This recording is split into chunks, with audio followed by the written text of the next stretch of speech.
Hi, my name's Bob Greenyer and I'm a volunteer with the Martin Fleischmann Memorial Project. So thank you for joining me this 15 May 2022. It's my son's birthday, so he was my priority today. So I've joined you a little bit later than I wanted to, but earlier than I intended to. But this is for Gordon Doherty because I know he has to get his nice sleep before he starts his working week. So I named this presentation Game Over. And I will switch frames here. And no, it's not a Death Star up in the top left-hand corner. It is actually a large, what we're calling core of macro ball lightning, or micro ball lightning rather. But it is one that was the same scale, almost identical to that recovered from a ball lightning strike in Hessdalen in Norway, a place famous for that. Now, there's several things that you can see composited onto this frame. This was actually the wrapping paper for my son's birthday present today. And I rather liked it as a thing to build a composition on. And firstly, anyone recognize this blob in the sort of top upper right corner here? Anyone recognize that? Hi, Slobodan. Hi, Jason.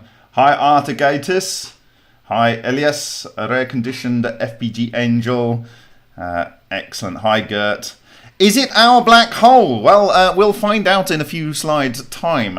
I have put that out there, but it does look a lot like the Milky Way center. And this image was released, the one that you're talking about, from the oh god, I can't remember the name of it. It's a very, very large agglomeration of telescopes, and they calculate a lot of data coming from the center of our galaxy in this case, and they composite that into a grayscale image, and then they colorize it because apparently humans can't see grayscale intensity differences very easily. Anyway, that's what you think it is. It isn't that, but we'll come on to what it is.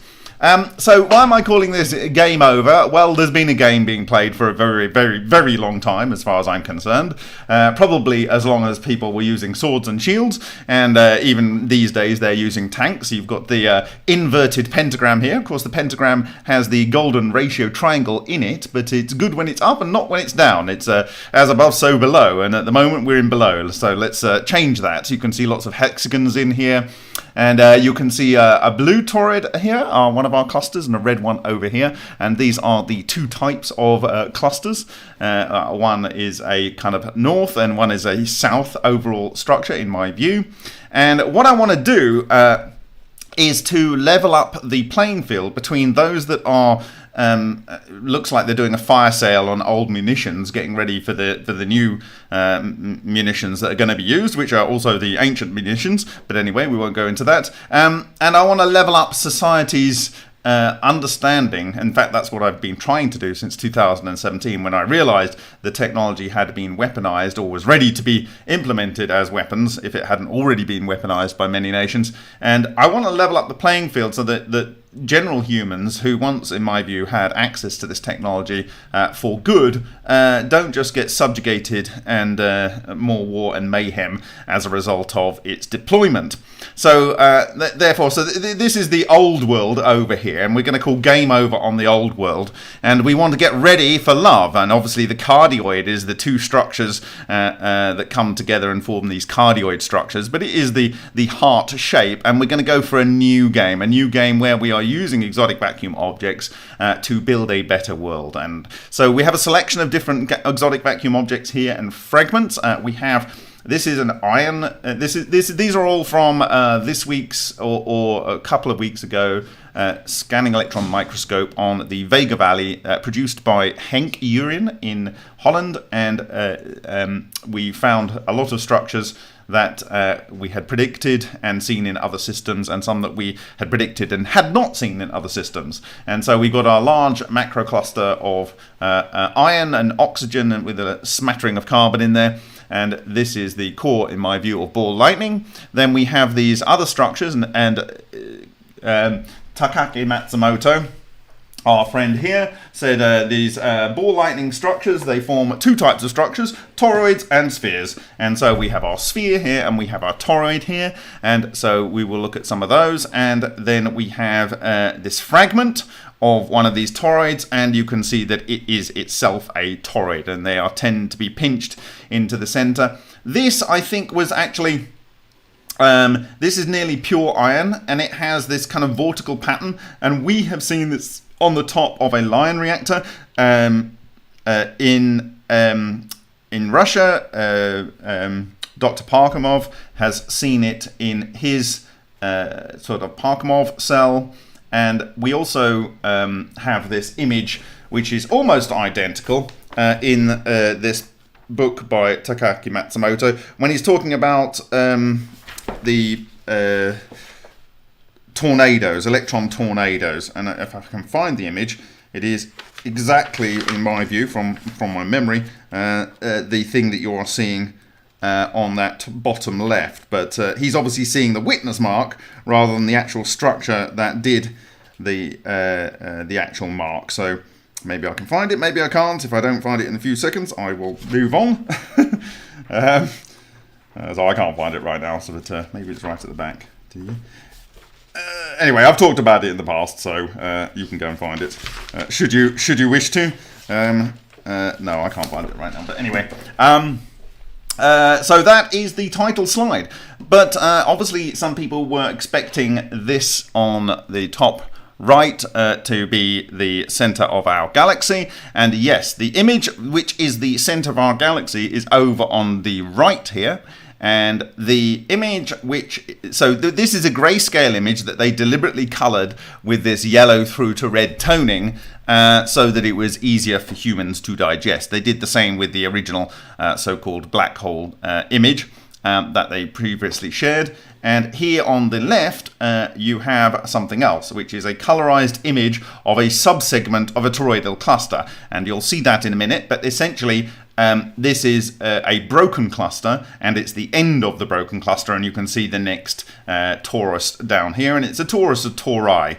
And so if I show you the actual one, it's this little object here. So it's a little bit dark maybe on your screen, but it's that one down there. And you can see it's a segment of one of the torus. And this is scale down here is 500 microns. So, 500 nanometers. So the diameter that we are seeing here, this across there, is about 300 nanometers. This is obviously a lot larger. Yeah, so this structure, however, these segments are about 5 microns across. So this is 300 nanometers. This is 5 microns across. So that's 5,000 nanometers. So this is, how shall we put this?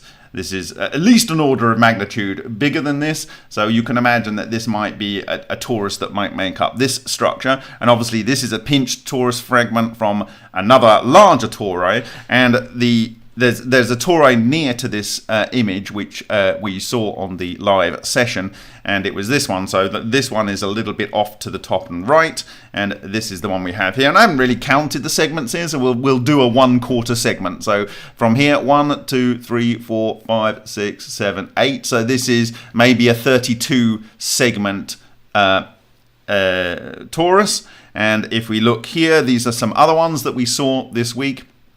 And this is the one that we did from 2 weeks ago, and this one is 24, I think it works out to be, and we've got some much better images of that. And it has this D4D ratio that was identified by Winston Bostic and Nardi in their paper in 1980, in their plasmoid research paper. And it was determined from strike marks, and we'll have a look at those strike marks at some point during the presentation. And the one on the left, actually, it's a little curious because it seems to have, it's not quite clear on the left-hand side, but certainly on the right-hand side, these ones seem to be divided into two. And if we count from this top section here, 1, 2, 3, 4, 5, 6, 7, 8, 9, 10, 11, roughly 12, this might be a 48 segment one. This might be similar to the class of one that was the cause of the semi-elliptical strike mark on the Hutchison sample from which I derived the structure. However, it might also be because these crystals, I don't know, maybe the crystals form and they crack, I don't know. But it's certainly more divisions than this one over here. Okay, so some big win from this week was that, and we're going to see a lot of correlation between different observations that now are starting to easily be demystified, and we can see that the essential and immutable truth in previous research in the field. So the first one that I'm going to go to here is that we observed that there was a very nice area of the zinc and copper oxide on the eastern Vega Valley Plateau. Now, interestingly, zinc out of the copper and zinc is the lowest of the boiling point. So it will deposit last because it will still be boiling as the reactor is cooling down. And even if it's just vapor deposited, it would be more likely to come out as a vapor and deposit on the substrate of the brass.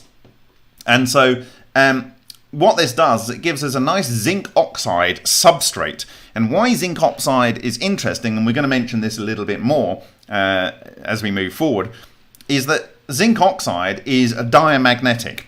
And so if you had a magnetic thing, it would kind of tend to want to float above it until it blew up and fell apart. And I believe that's kind of what happened here. And we can see our iron crenellated sphere, and we're going to have a closer look at that in the next slide. And around that, we've got some large chunks of silicon dioxide here. These other areas that you see in black and these areas that are like sort of semi-white transparent, these are all like diamond or carbon deposits that are kind of like almost everywhere. And then at a further distance, we have calcium oxides here. And so, and then these white sections here, all over, that are mixed in with everything. And the blast radius is over here. We've got a bit of the blast radius up here and all the way down to here. The copper is the furthest thing away. So what you can imagine is that the ball lightning was consuming the copper for whatever reason. It's highly conductive, maybe. It was rejecting or transmuting the zinc. Maybe it's capturing the zinc as well. But anyway, whatever's going on, it's resulting in calcium and then silicon. This is interesting because the heavier structure is on the outside, then the lighter element, silicon dioxide, is closer in, and then you have iron. Of course, if you take the spectra here from the only officially, although the Hessdalen people took a spectra as well, I think in 2001, 2002. Look at the elements. You've got oxygen and nitrogen in the air, so you've got to kind of really discount those. But then this is the spectrum of the ball lightning that was found in China, and it was put in Physics Review's letters, and it's in Wikipedia. And I've discussed how the elements form here using the Parkhomov reaction tables. And what do we have? We have silicon, we have iron, and we have calcium. What do we have here? We have silicon, and we have iron, and we have calcium. We have a one-to-one match for the bulk. And actually, when you looked at this under the mapping, it really essentially only found these elements. It's only when we went in and did point sampling that we found other elements like magnesium and aluminium and sulfur. In fact, particularly one of these blocks down here was rich in sulfur. And sulfur, of course, is oxygen 16. Two of those fused make sulfur 32.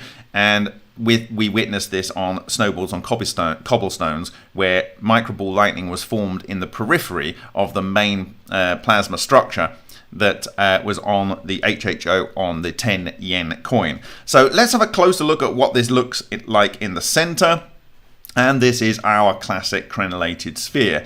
And as per the work of Matsumoto, in comparison with the observation in an ultra experiment by Alan Goldwater in California, it would seem that sometimes these things can fall apart and it reveals that the inside is hollow. And that is something we're going to discuss later in this presentation. Some of you also may have noticed that there is a kind of like disc-shaped blob down here.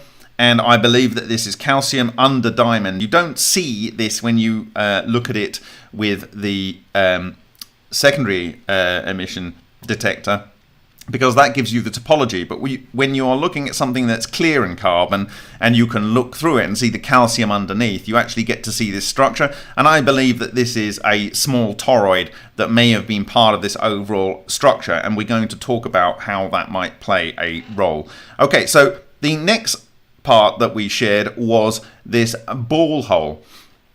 And this is very, very striking to me, because we have a 3.8 or so, 3.9 micron small crenellated iron and oxygen sphere in the center. And around the outside, we have almost all zinc oxide, which is this diamagnetic oxide, and also cupric oxide, Cu2O, which is also diamagnetic. So whatever is going on in here is able to reject the diamagnetic material. And of course, iron and oxygen O2 is the most paramagnetic gas in the lower part of the periodic table by far. And so it gets pulled in, iron gets pulled in or synthesized in there. And there is some field structure that's going on around here that is causing this to be pushed away as the zinc and oxygen and the zinc oxide and copper oxide lay themselves down. The substrate here is the original brass. However, it does appear to be slightly modified. I'm not certain about this, but there does seem to be these radial cracks coming out.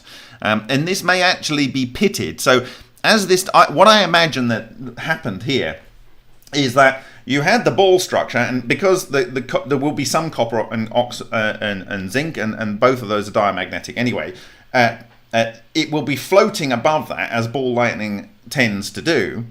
And then as it started to collapse and the reactor cooled down, and there was, like, if you turned off the voltage on the reactor, firstly the metal plates are going to start to cool down, the gases are going to start to precipitate out, but also EVOs need electrons. Ken Shoulders says you need to feed them. If you don't feed them, they fade away. Okay, so you can imagine this EVO sitting there, it's floating, and then it's persisting for a while. And as the reactor is cooling and there's no spare electrons, it's the zinc is depositing down on the brass, but it's preventing it from depositing in its sphere of influence.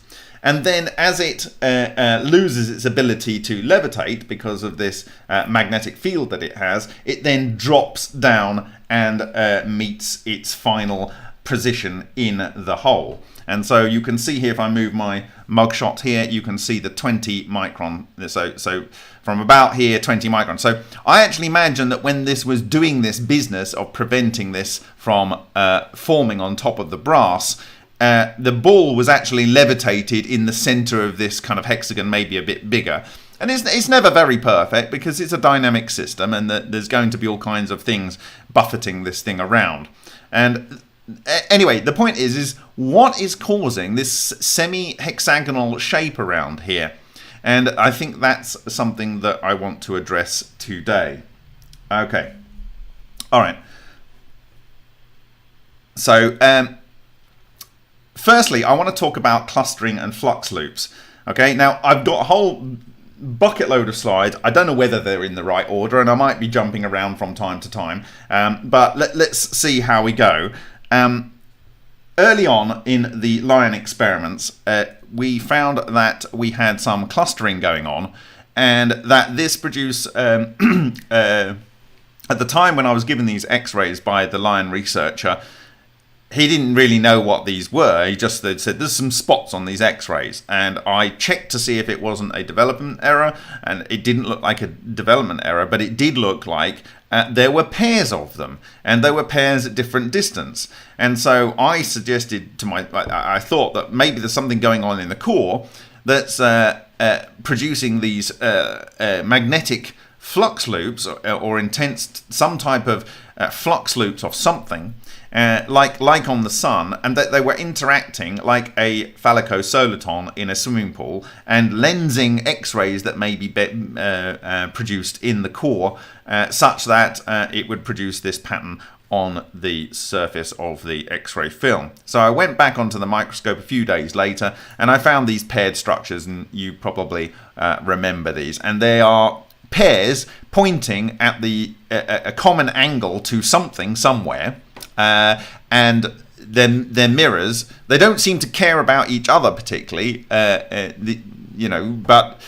you can imagine that these are different sizes, different distances, and this would account for these kind of marks on the X-ray. So it was this is my hypothesis, this is what I think it is, and this is what I found on the sample. Okay, so that gave me the idea, the very first idea, that there were two things on here that had a relationship, and they had some type of magnetic flux loop going between them, something like that. There was some sort of energy flux that were able to go between two things and point to, and they were kind of linked together. So that was where I got that kind of concept from. And then we actually found that they were in a different part of the experiment. There was actually a thing jutting out and a pit, and then there were a number of these things. So again, I was very convinced at this point that there was this north-south type effect going on, and so I proceeded on that basis. Now, this was way back at the beginning of 2018, and much later I came across the work of Solin.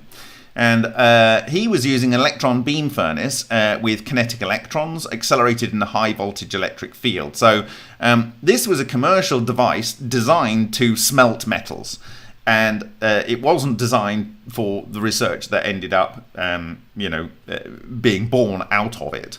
Spontaneously proceeding low temperature nuclear process with the excitation of self-sustaining controlled chain reactions of nuclear fusion. Self-sustaining. Okay, so now maybe we've had the bagel, the electromagnetic concept that I had. It had already been done by Soviet's energetics research, and we now have a mathematical basis based on Maxwell theory for having a self-sustaining type of structure. Functioning under conditions of combining electromagnetic, gravitational, and nuclear interactions in a mass of nuclear fuel, generating directly in nuclear fuel coherent radiation and superconducting currents of magnetically charged particles.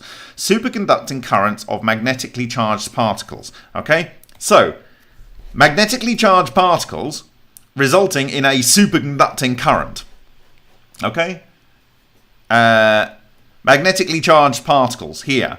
Magnetically charged particles causing these things, and self-sustaining, because when the X-ray film was exposed to the reactor was turned off, and the actual whole thing was taken away and put in a box with these X-ray films. So whatever was producing these kind of magnetic flux loops was persisting, and this, I believe, is the same kind of thing that he's talking about here. So you can't, as far as I'm aware, you could only have a north and a south magnetically charged particle.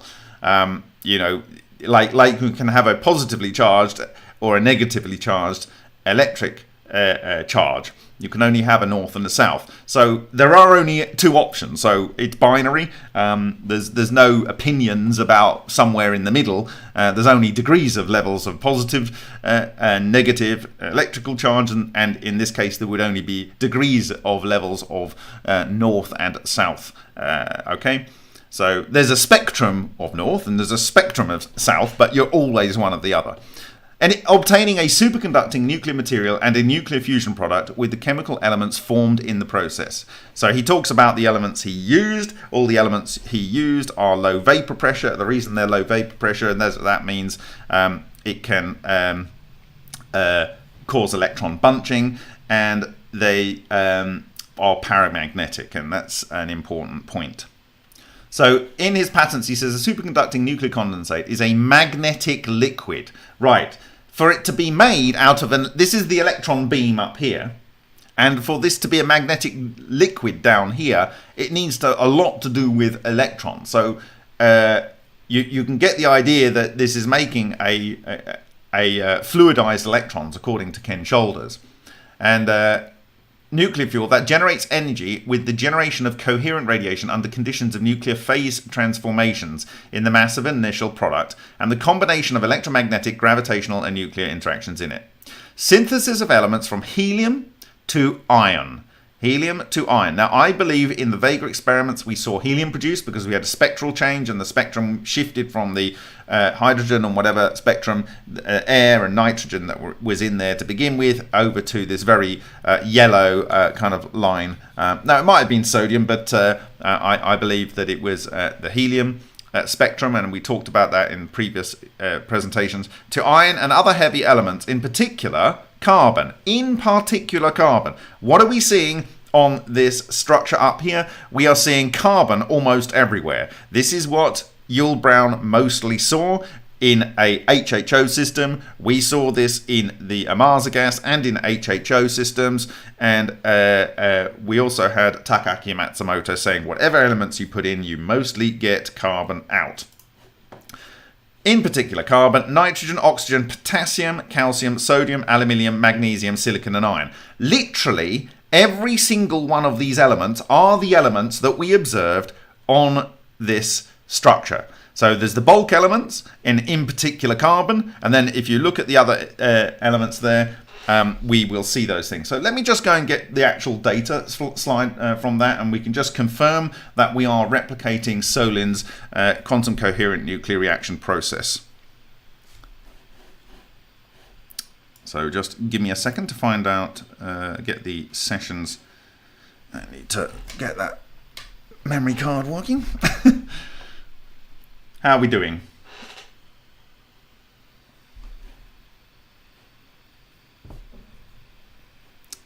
So this was from the session on Tuesday this week, I believe, from my memory. And so we got a lot out of this. I've been wanting to do this analysis for a couple of years, but some nonsense got in the way and slowed down things. But there we are. We are past that, at least for being able to do this thing.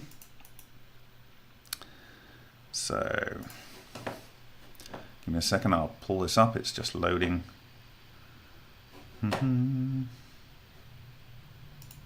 Honest Gabner.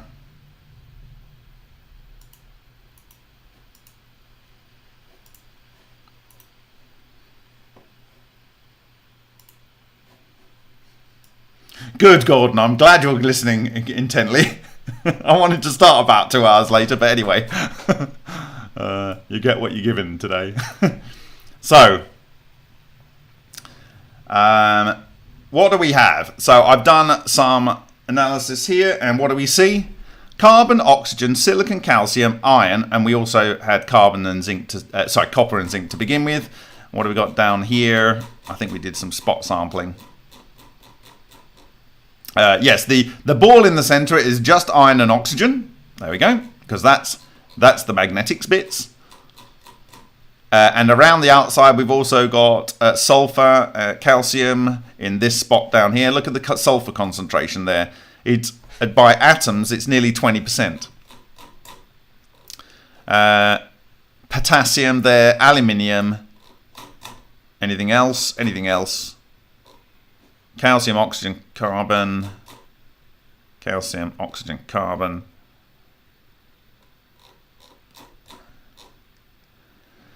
Carbon, oxygen, aluminium, silicon, potassium, calcium, iron. So I think the only one in this particular set of samples we did that has been missed here is magnesium. So I think essentially it is a full replication. I think we would have probably found a lot of magnesium in some of the other spots, but we didn't really look at them. So other than that, I think it's Solin's technology worked, and it worked in the same way. Right. So So I think we're seeing helium because we've seen that in the reactor before, but we're not seeing it in this particular, the spots that I did the analysis on.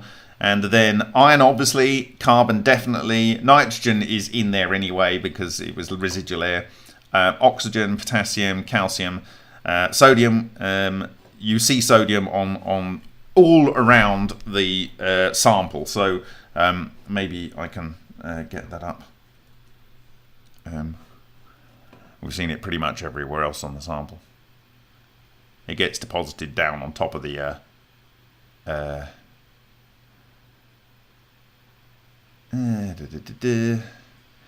where's it gone?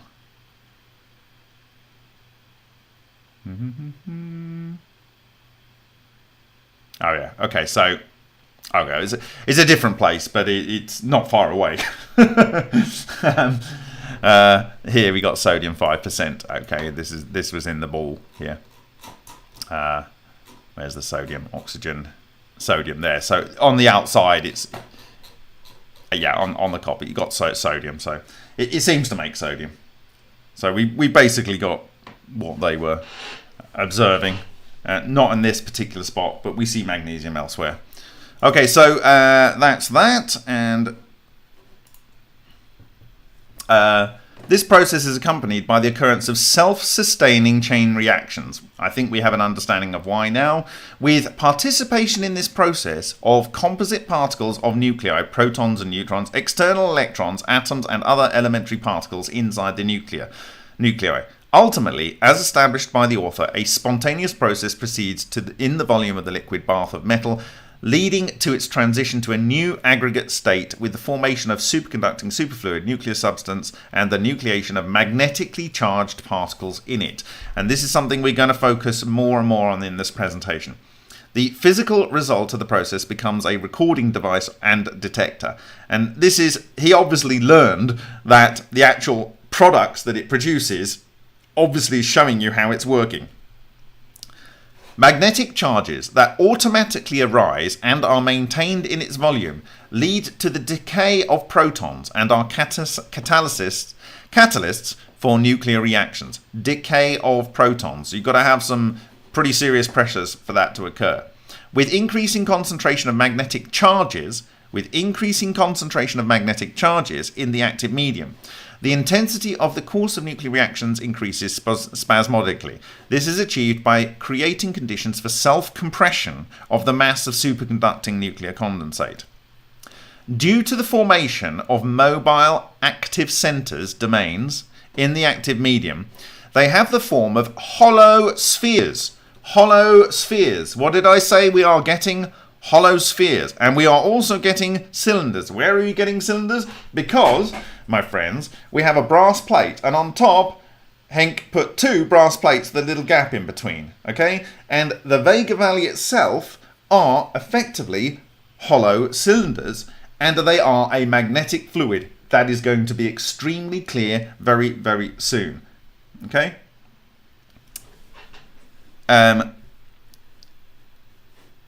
Hollow spheres and cylinders. Inside the hollow spheres and cylinders, nuclear fusion reactions occur. I would argue also nuclear fission and also nuclear collapse. Magnetically contaminated particles are generated and accumulate with the generation of superconducting currents. Electromagnetic, nuclear, and gravitational forces are combined with the formation of coherent radiation. Active centers, whose shells are composed of superconducting nuclear condensate, rotate. You're going to see that. They have a magnetic and gravitational field. I would imagine they produce a high-frequency gravitational wave, but let's put that to one side. Thus, active centers act as gravimagnetic rotators in local zones. In the areas of their accumulation in the active medium for superconducting current, eddy currents, and circular waves with white glow, pulsations and local explosions, orderly directed self-accelerating mass flows in the form of cone and cylinders arise. Right, why did I show you that image of Matsumoto trailering for this? Because all over that sphere, there was cones and cylinders. Cones and cylinders. On the explosive synthesis of elements in the titanium with a gas on PTFE that we did as Project Omar, we had these cones and cylinders. And so these are these rotating centers where the material is rotating, not necessarily the thing that's causing the rotation. So you can imagine a magnet in an electrolysis tank, like a neodymium magnet, and you've got another electrode here and you've got one electrode here. You end up with this vortex of bubbles coming off. So you can imagine the material is caused to rotate, but the actual physical thing causing the material to rotate isn't necessarily rotating itself. Okay, it's a little bit weird to think about it. Okay, active centers interacting with each other move and join and then increase in size. Now, what are we seeing in the Vega Valley? We are seeing these toroids of a wide range of sizes, a wide range of self-similar clustering, and we're also seeing spheres. And I've shown you ones that are the ball in a hole is about 3.8, 3.9 microns, and we've got other ones that are 27 microns across. Okay. This process has a self-regulating and a resonant character. Under such conditions, nuclear transformations spontaneously activate, propagating from the central zones of the liquid bath to its peripheral regions. Ultimately, the conditions of explosive compression of the active medium and the operation of quantum nuclear reactor with maximum energy intensity are achieved. Large domains of a diameter of 40 to 50 millimeters, 4 to 5 centimeters, in this case, are carried out by the shock wave onto the free surface of the active medium and collapse. This process is accompanied by the summation of superconducting currents and the coherent radiation flux generated in local zones. Protrusions and depressions, periodically occurring on its surface correspond to the maxima and minima of the intensity of a spontaneously generated alternating magnetic field, and characterize the appearance of magnetic solitons of two different polarities in the resulting magnetic superconducting liquid. Let me read that again. Protrusions and depressions, innies and outies, periodically occurring on its surface, correspond to the maxima and minima of the intensity of a spontaneously generated alternating magnetic field and characterize the appearance of magnetic solitons of two different polarities of the resulting magnetic superconducting liquid. Outies and innies, protrusions, and this is the maxima and minima. This is the most north and this is the most south. This is the most north, the most south. This is what we are seeing here on the Lion reactor. This is a deuterium and diamond and nickel system with coils around it, producing a B field through the structure. That is what is producing these structure. These are the graphene rotators, which have this a magnetic field between them, and this is a cluster here, but we've talked about it before. Okay, so this is absolutely key, and we're going to see this in other areas as we move forward. So Solin patterns, the physical processes in this substance are similar to those that occur in superfluid, superconducting nuclear plasma, neutron stars. It obeys the laws of Bose condensate and acts as a classical coherent wave. Coherent Bose condensate, that is, read coherent matter wave. Coherent matter wave. Same pressures as you get in a neutron star. Therefore, it is detected spontaneously without chemical etching of the nuclear fusion product. Due to the implementation of coherent, ultrafast explosive crystallization, it consists of many fragments and dispersed areas in the form of ordered clusters of microcrystals, which are separated from each other by voids. And so, there we go. This was the drawing in his 1992 patent. And here is some correlations between our work and others. So this is on the outside of the Lion reactor here. This is on the outside of the Lion reactor. This is a triangle. This is the triangle. This is on the line reactor. This is in Solin's work. This is Solin's work. This is Shoulder's work. This is Shoulder's work. And again, this is this triangle type structure on the line reactor. And I'm just going to kill my Wi-Fi. As usual, it's causing problems with my mouse here. Why it does that. Let's give it a second.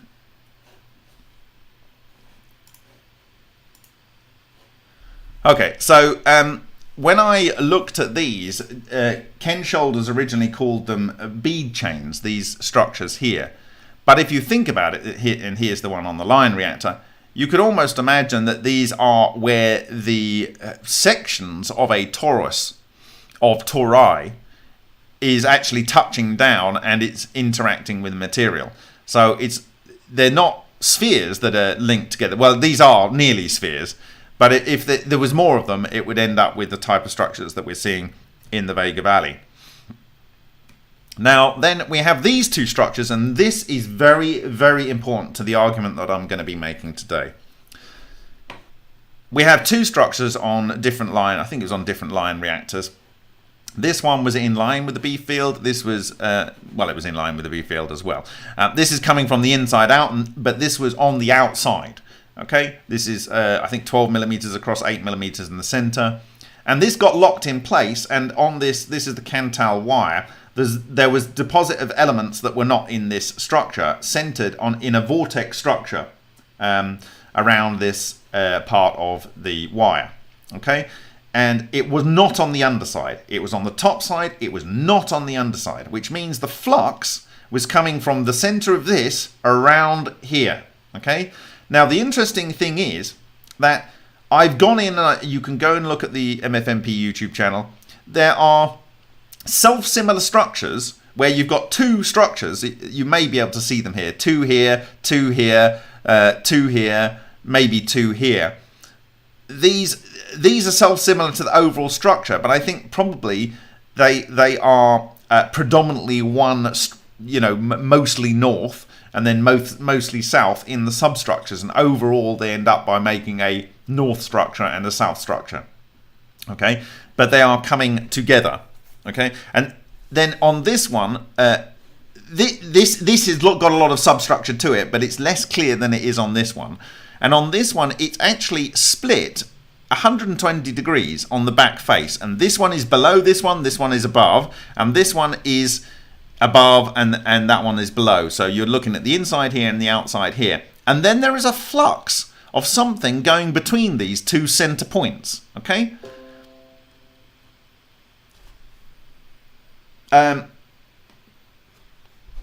So I believe that this is a fractal structure that's coming through here, but it's forming these two magnetic charges, and you've got a flux loop between here. Now, I believe that these are these kind of mushroom-shaped structures that are the influence patterns of these toroidal solitons as they move into material. And these exact same structures here are observed in the 1992 patent of Solin. Okay? Now, I don't know whether these sections here are going to be this sphere structure that we're seeing. I don't know. It's kind of spherical with a knobbly edge. It may have just been the resolution of the SEM that he was working from. I don't know. So this is unsure about this. But it certainly does have this sort of chrysanth-like look about it, which certainly you are seeing on what we have seen. Okay, so where are we going here?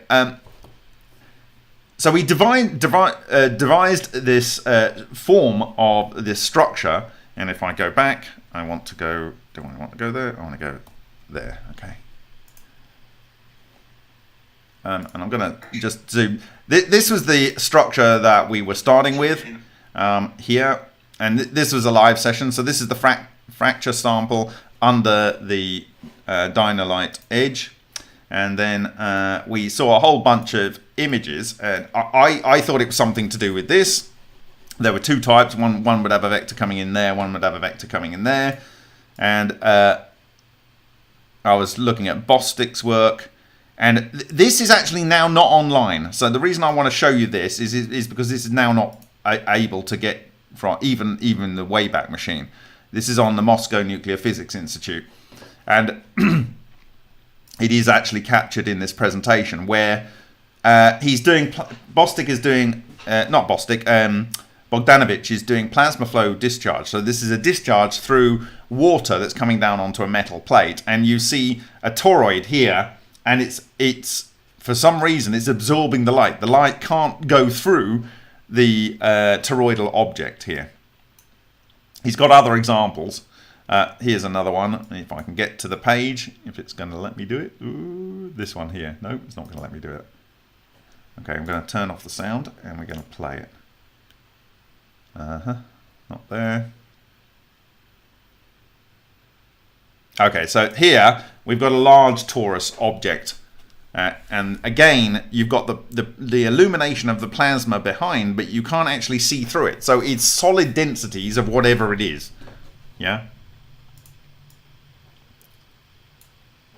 It's got another one here. You see this structure here. Okay. And then we talked about various strike marks by different authors. This is in Lutz Yatner's paper. And I'm going to show this image a little bit later.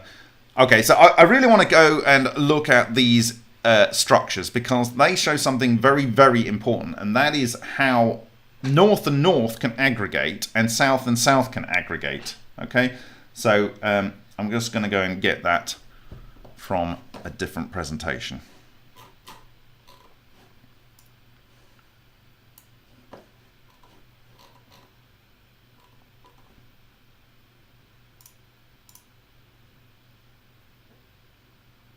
Okay, so it's in the Monopole clutch presentation, and again this is on the inside of the Lion quartz, and if you see this dark spot here, that is I would suggest a south one of these toroids, and it's grabbing material and slamming it into the surface, so it's very, very damaged in white spot.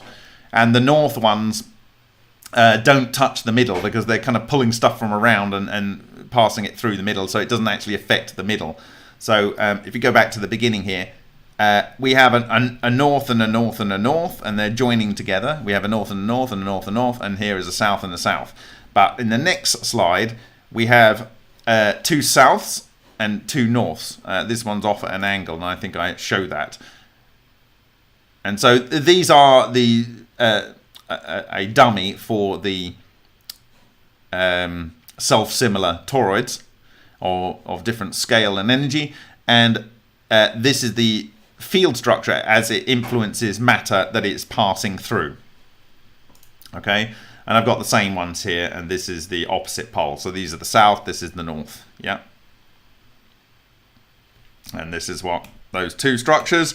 This is what I was talking about with this vortical stuff with the material on the top, and it has, of course, it has calcium in there. There was silicon and oxygen, but and aluminium, chrome, and iron were in the wire. So you can't really count that. Carbon and oxygen, well, whatever. It's got calcium, so that's in those crystals. And so I'm imagining that these north and south structures are forming these flux loops.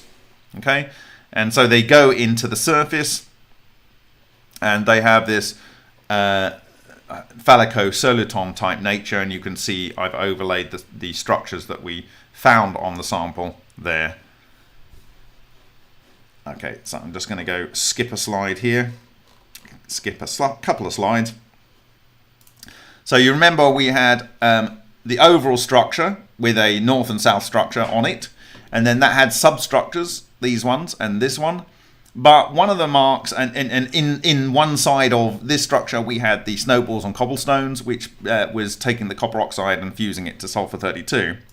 Well, in this next slide, you can see I've got the full EVO structure here, and this is, as you would imagine it, penetrating into a surface 50% in. That's what it does. It penetrates into a surface, and that leaves this little bit prone above the surface. And then if we compare that to a strike mark from one of these single pole structures, here is the optical image from the dynalight, and this is the scanning electron microscopy image. And if we bring our structure in and it hits the material, there you can see it's arranging the material, and it's basically the copper is pushed in. Is it consumed? I don't know. But the zinc doesn't seem to be consumed. It's literally almost like passed through it. Or it threw it around the outside and it came round over here, and it's kept its distance from it. Okay? But for whatever reason, we have this copper ring which matches the predicted structure as it would come through a surface. It leaves this little bit left. And in fact, what is not shown on this image, and I will publish this at some point, is that the ridge around the outside here is rich in carbon as well. So I believe that is influencing and transmuting the matter, and I believe some of the copper will have been converted to helium, will have been converted to carbon and oxygen. So the carbon and oxygen may have left and also contributed to the formation of the zinc oxide here. So maybe it's literally ripping that copper apart when it's interacting with that. So that leads me to believe it's a particular pole, and that it might be one that's deconstructing the matter, because it's actually left a dome as it went into the surface of this material. Okay.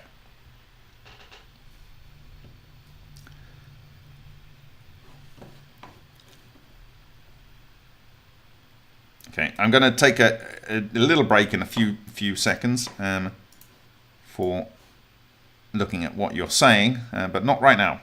We've got a lot to get through.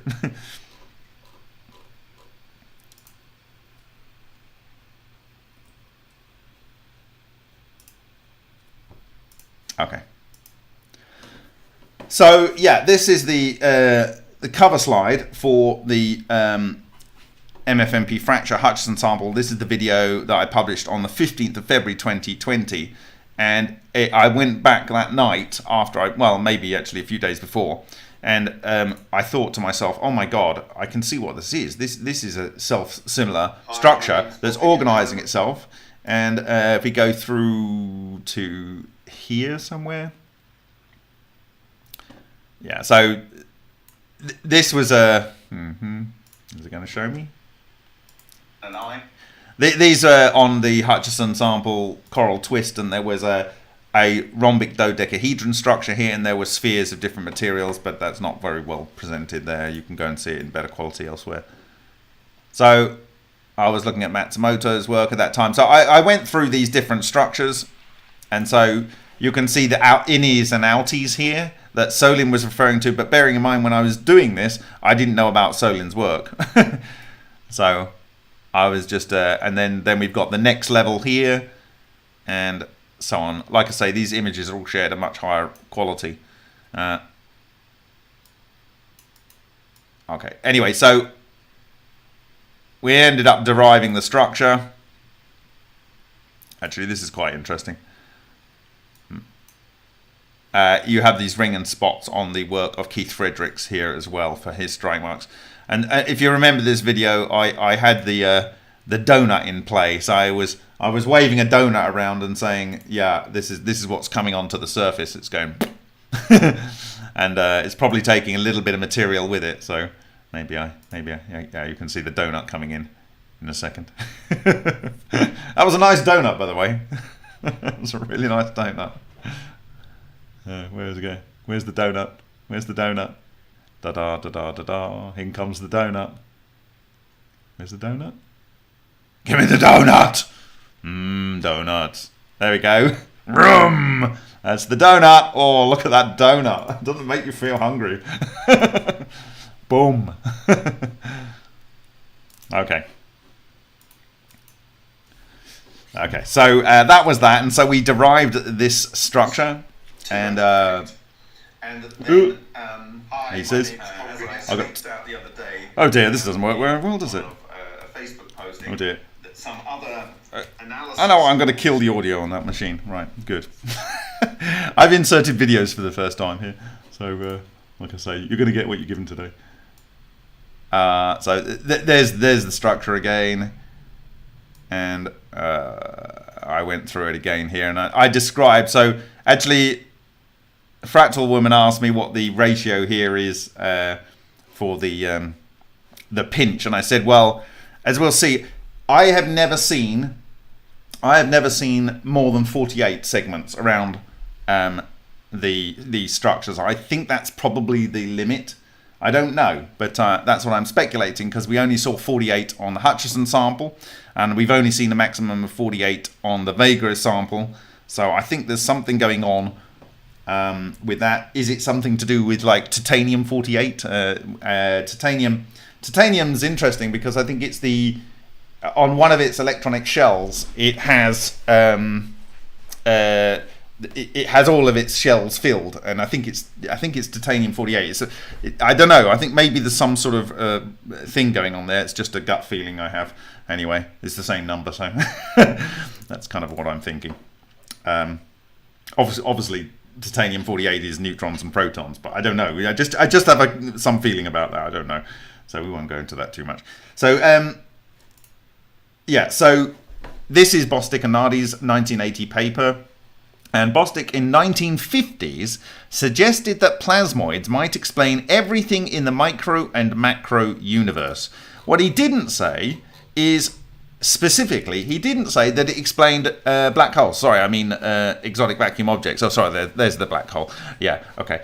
He didn't say that they specifically do black holes, but he did say that they would explain every structure in the universe. Okay, so and this is where the D4D ratio was shown, but of course Tesla's Wardenclyffe Tower had a toroid at the top, which was a D4D ratio, and I absolutely do not in any circumstances think that was a coincidence. I think that was very, very, very deliberate. Okay. Okay, so yeah, so that's Bart. Now I'm gonna change a little tack here, and I'm going to bring up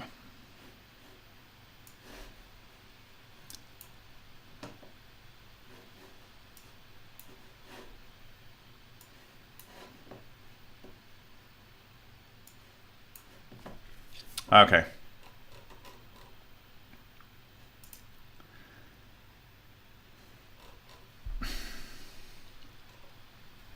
So hopefully by now you'll know what I'm talking about on remoteview.icu. I published the Bagel game, which is this toroid of toroids, which is effectively the same structure as the Evo structure.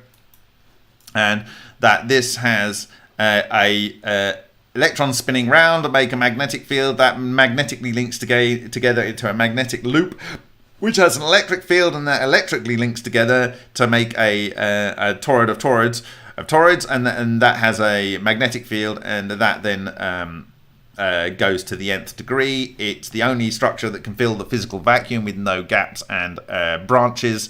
And then once you get to the third level, you get a closed Poynting vector. What is the Poynting vector? It is the amount of energy carried per unit time through the unit area. So in normal electromagnetics, you might have in your coil for your solenoid, or your coil of coil in your tungsten filament light bulb, or your wire, the Poynting vector just goes out and the energy gets dissipated. But when you have a coil of a coil of a coil, apparently the mass adds up and you end up with a closed Poynting vector. And if you have a coil of a coil of a coil of a coil, you end up with a Poynting vector and another Poynting vector that are 90 degrees or orthogonal to each other. And so they end up with a self-persisting structure, which would explain the observations that we've had and the observations that Solin is referring to. Okay, and I talked about the fact that many authors have seen these structures persisting for a fair amount of time, including John Hutchison, Leonid Oritskev in The Effect on Iron 57, and other authors like John Dash and Savatomova in Transmutation. and also the Bogdanovich team, again, with their long-lived plasmoids, they saw them survive for about 2 days. So I believe they're all the same thing. And I will then go to the next section where this guy asked someone else, because he didn't believe it, was it true? And his friend Nevesky, he was a very senior mathematician, one of the top mathematicians in the Soviet Union at the time, and he did a mathematical treatment using the Maxwell equations and showed that this was possible, and it was him that then found that there was these closed pointing vectors, which he refers to here, but because it's 1993, he was a little bit less forthcoming than Zverblis, because he was publishing in 1995 and he literally said, I really don't care, damn it, I don't care, even if it is classified, I'm just going to say it. And it was hanging out there in the ether for so long, and now we have it. So thank you to Zverblis and Nevesky for their work. Now, why am I talking about all of this Maxwell thing?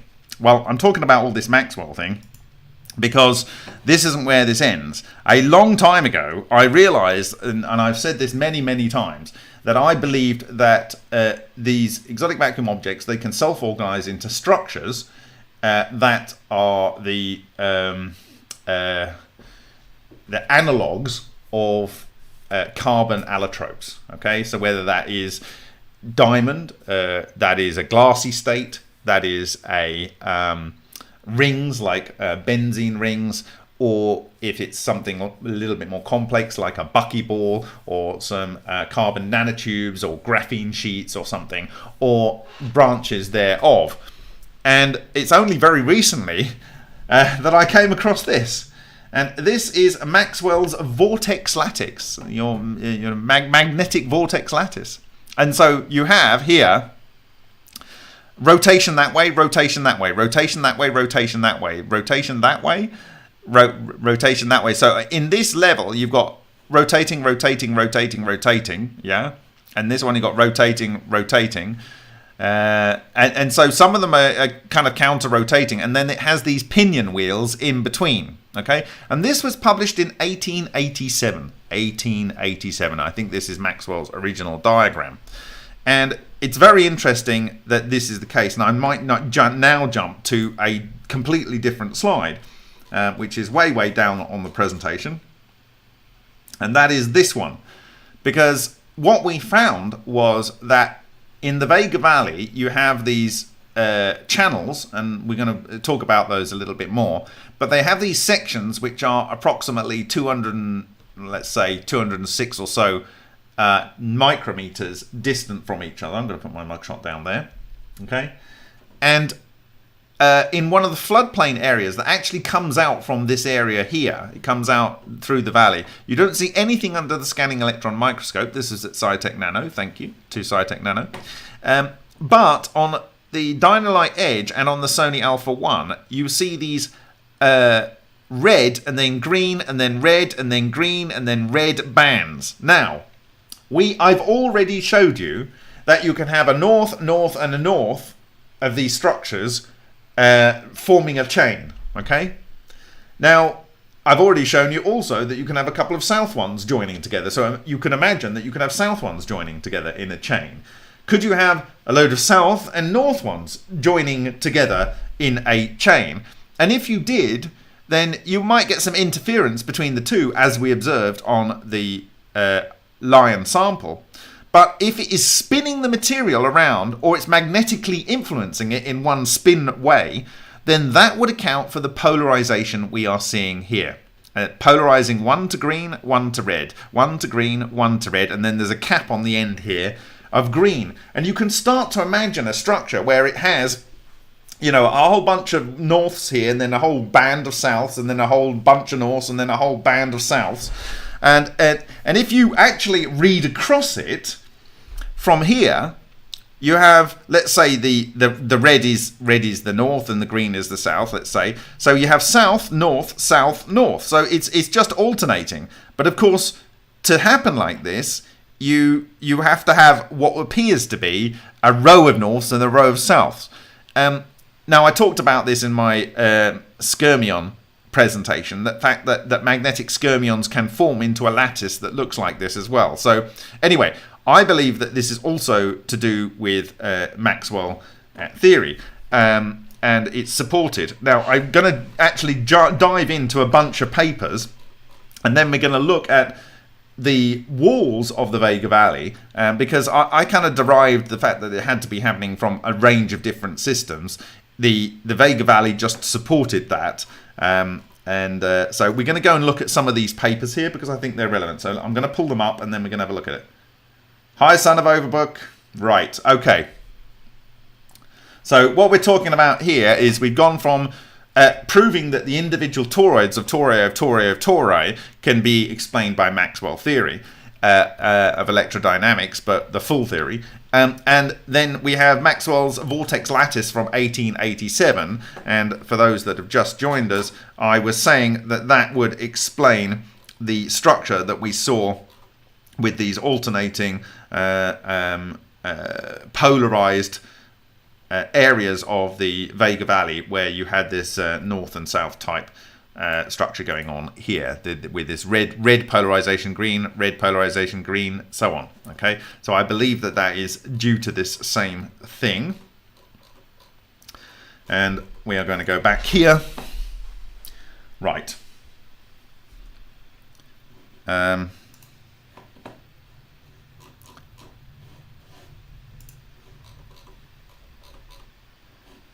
give me a second, I'm going to pull up these papers.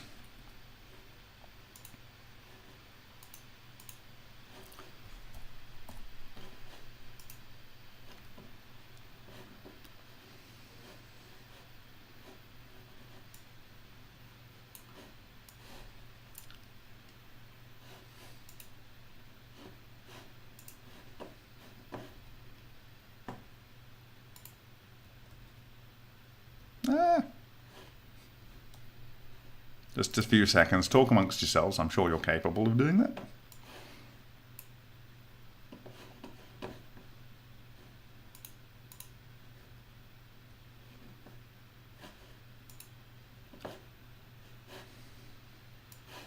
Right, hopefully this will work.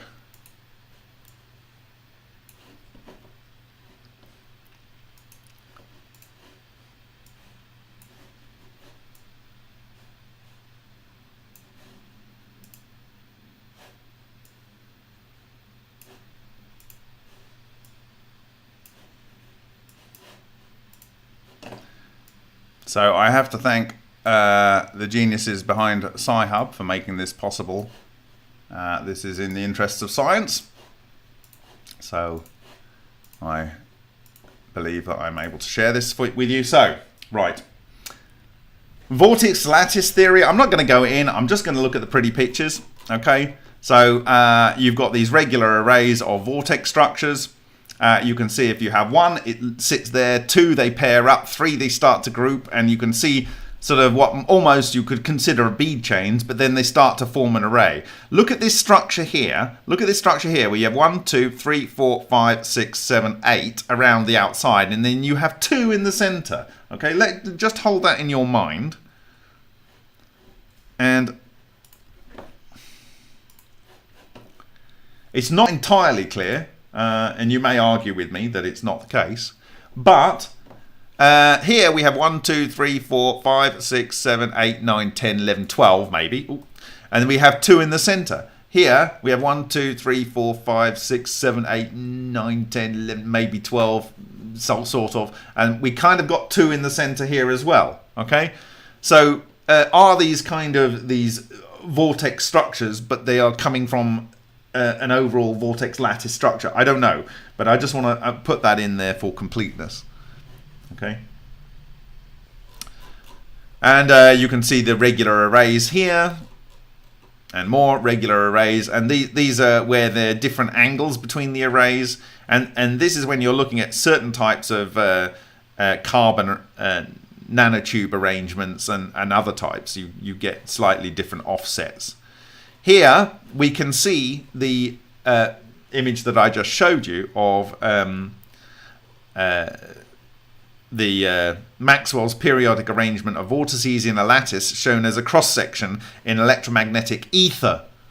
as a cross-section in electromagnetic ether, introduced the presence... Sorry, maybe I'm reading that wrong. Either introduced the presence of what he called idle wheel particles between the separatrices as a mechanical model of the electromagnetic phenomenon, reprinted with permission, blah, blah, blah. So, yeah, so these are like pinion wheels, and these allow for the rotation of the bigger structures. You have this kind of gap in between. And William Thomson, Lord Kelvin, symmetric arrangement of vortex rings. So he's got north-south, I guess, or south-north, so on. So he's got it arranged like this into a lattice structure. So these are kind of your electromagnetic options from these two heavyweights. And I'm not going to do it here, but there is a structure you're going to see in a minute in a different paper. So you can start to see these structures that might look something familiar. And there's a lot of work in here, which I don't want to go into. This is all matrices and so on. So I'm going to go to the next paper. But I think we're going to find the answer to what we're seeing.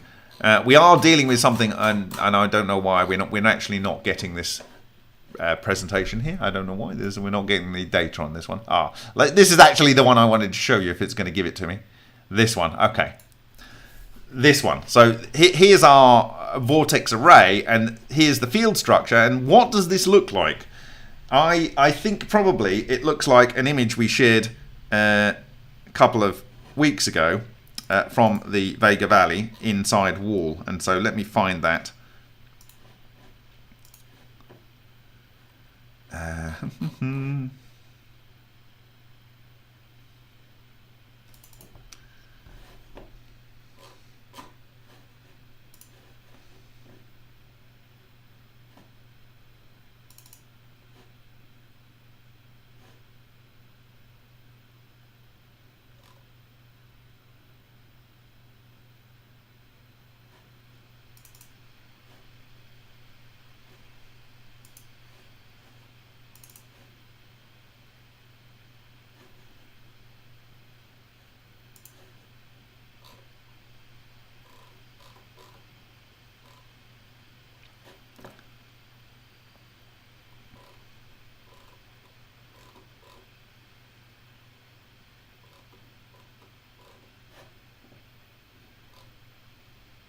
Okay, I'm having a bit of trouble finding it quickly for you, and this is where a little bit more preparation would have been better.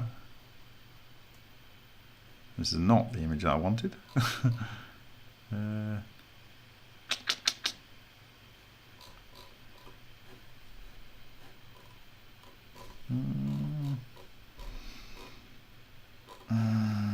Well, basically, it was our golden ratio triangles that were on the inside of the wall when you looked up close. I mean, this is a fuzzy version of the same thing. This is where they're not perfectly formed. So these are your triangular sort of sections, the conical sections rather. But these are a bit fuzzy. They're not fully capped. This may be a bit better. Yeah, so you've got these sections here. Okay, this is not the best example. I have better examples, but it's not this one that's the better example. Where they are perfect golden ratio triangles. So I imagine that around the channel, the main channels of the Vega Valley, that you have this Maxwellian type lattice structure. And you can see something, maybe you can imagine that is something along the lines of what would be created by that. But my personal view is it's exactly one of these structures. So does that make sense? These structures here, you have this condensate of electrons around that produces this vortex lattice as Maxwell predicted. Okay, and these are just fuzzy ones. This is showing a little bit more of the internal structure of those things. Yeah. Okay. All right. So that's all I wanted from that one. And then this one is even more interesting, this paper. And this is actually very... is it this one? No, maybe it's not this one. But this is in Physics Review from 2012. There's more... This might not be the one I want either. Oh dear. It hasn't downloaded it all. Okay, all right. Oh dear. Has it downloaded now? Okay, all right.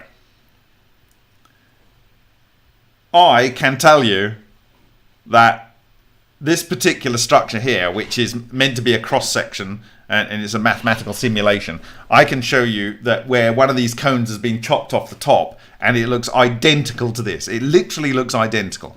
And here is your coherent structure with your rotators in between, and here is these kind of, you can see the cones here, the cones and the individual separation parts, and down here you start to see the lattice structure, and here is where you would get your cone, and this is the division between the areas. So I believe that what we are seeing here and here is, and this is all derived, you know, and what they're saying here is this is a superfluid vortex on top of a superconductor vortex.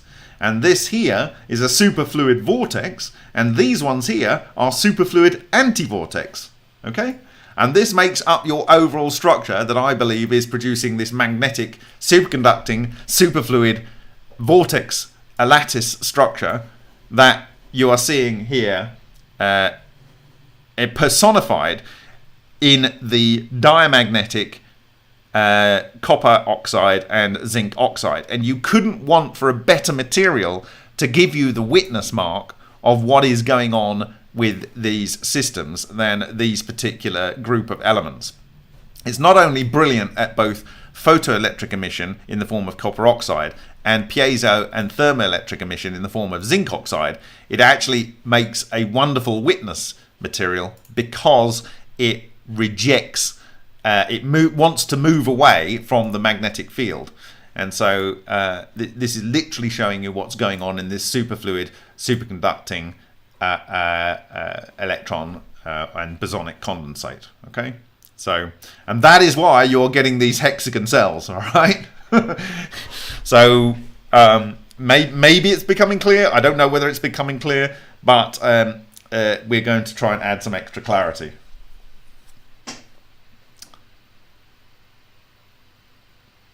Yes, Axel, I don't believe the electrons, well, I mean, they're superconducting, so certainly they're allowing current to flow, but not necessarily they're actually moving. They're passing the energy through and between themselves instantaneously without any resistive losses. But I think probably this paper, in combination with the physical evidence here, and I've showed a much better area of one of the walls of the Vega Valley, where it's very, very clear. I don't know if I've got any other examples here. This is looking a little bit at a different angle. It's not the best. Where's the money shot? Somewhere. Oh, I don't know. This is pretty good, yeah. So look, you can see the sections here. Okay, so I believe that is what we are seeing here.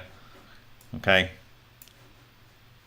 and because of the diamagnetic nature of the materials, it's giving you a physical impression. Now, I said that the Vega Valley is exactly, the walls of the Vega Valley are exactly and only, oh look, we've got a little, I didn't notice that before, we've got another of our crenellated iron-rich spheres burrowing itself into that little crevice there. This is exactly the structure that you need to produce coherent condensates of electrons and other matter. We know it's that structure because that is the home that the condensate made for itself. You don't have to do the maths. You don't have to guess. You can literally measure from the images that you have and from the images that will be shared the exact optimum structure for making these condensates. And it does appear often that they are in pairs here. You've got a pair here, a pair here. You often get these pair tips, and I'm wondering if they are either, you basically got maybe two types. I don't know, or maybe it's just shifting.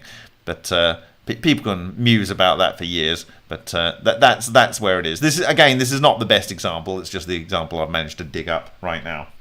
Okay. So anything else interesting? No, those are the money shots. These type of condensate. So what that evidence is showing you, that not only are these tori both electrodynamically possible and possible to self-sustain and potentially harvest energy from the physical vacuum, you have these clusters of these structures that exactly match the physical evidence that we have shown, and that it also matches the Maxwell derived structures for this superconducting condensate lattice. So it is without a shadow of a doubt that the Vega Valley system was generating a superfluid superconducting condensate of electrons which were capturing ions, and that those were doing the transmutation that we observe, which is the exact same transmutation as observed by Solin, and the same observed by Takaaki Matsumoto, and the same as observed by Shoulders. And I'm going to prove that to you right now. Oh, I love it when a plan comes together. So I'm going to show you a slide. Again, there's another slide out of order, but anyway, we're doing what we're doing. It is what it is. It's not so out of order, but anyway. Where is it? This one. So, what we've got here is, this is from Evo's in Action by Ken Shoulders. And there's a couple of things I want to draw your attention to. We've talked about this before.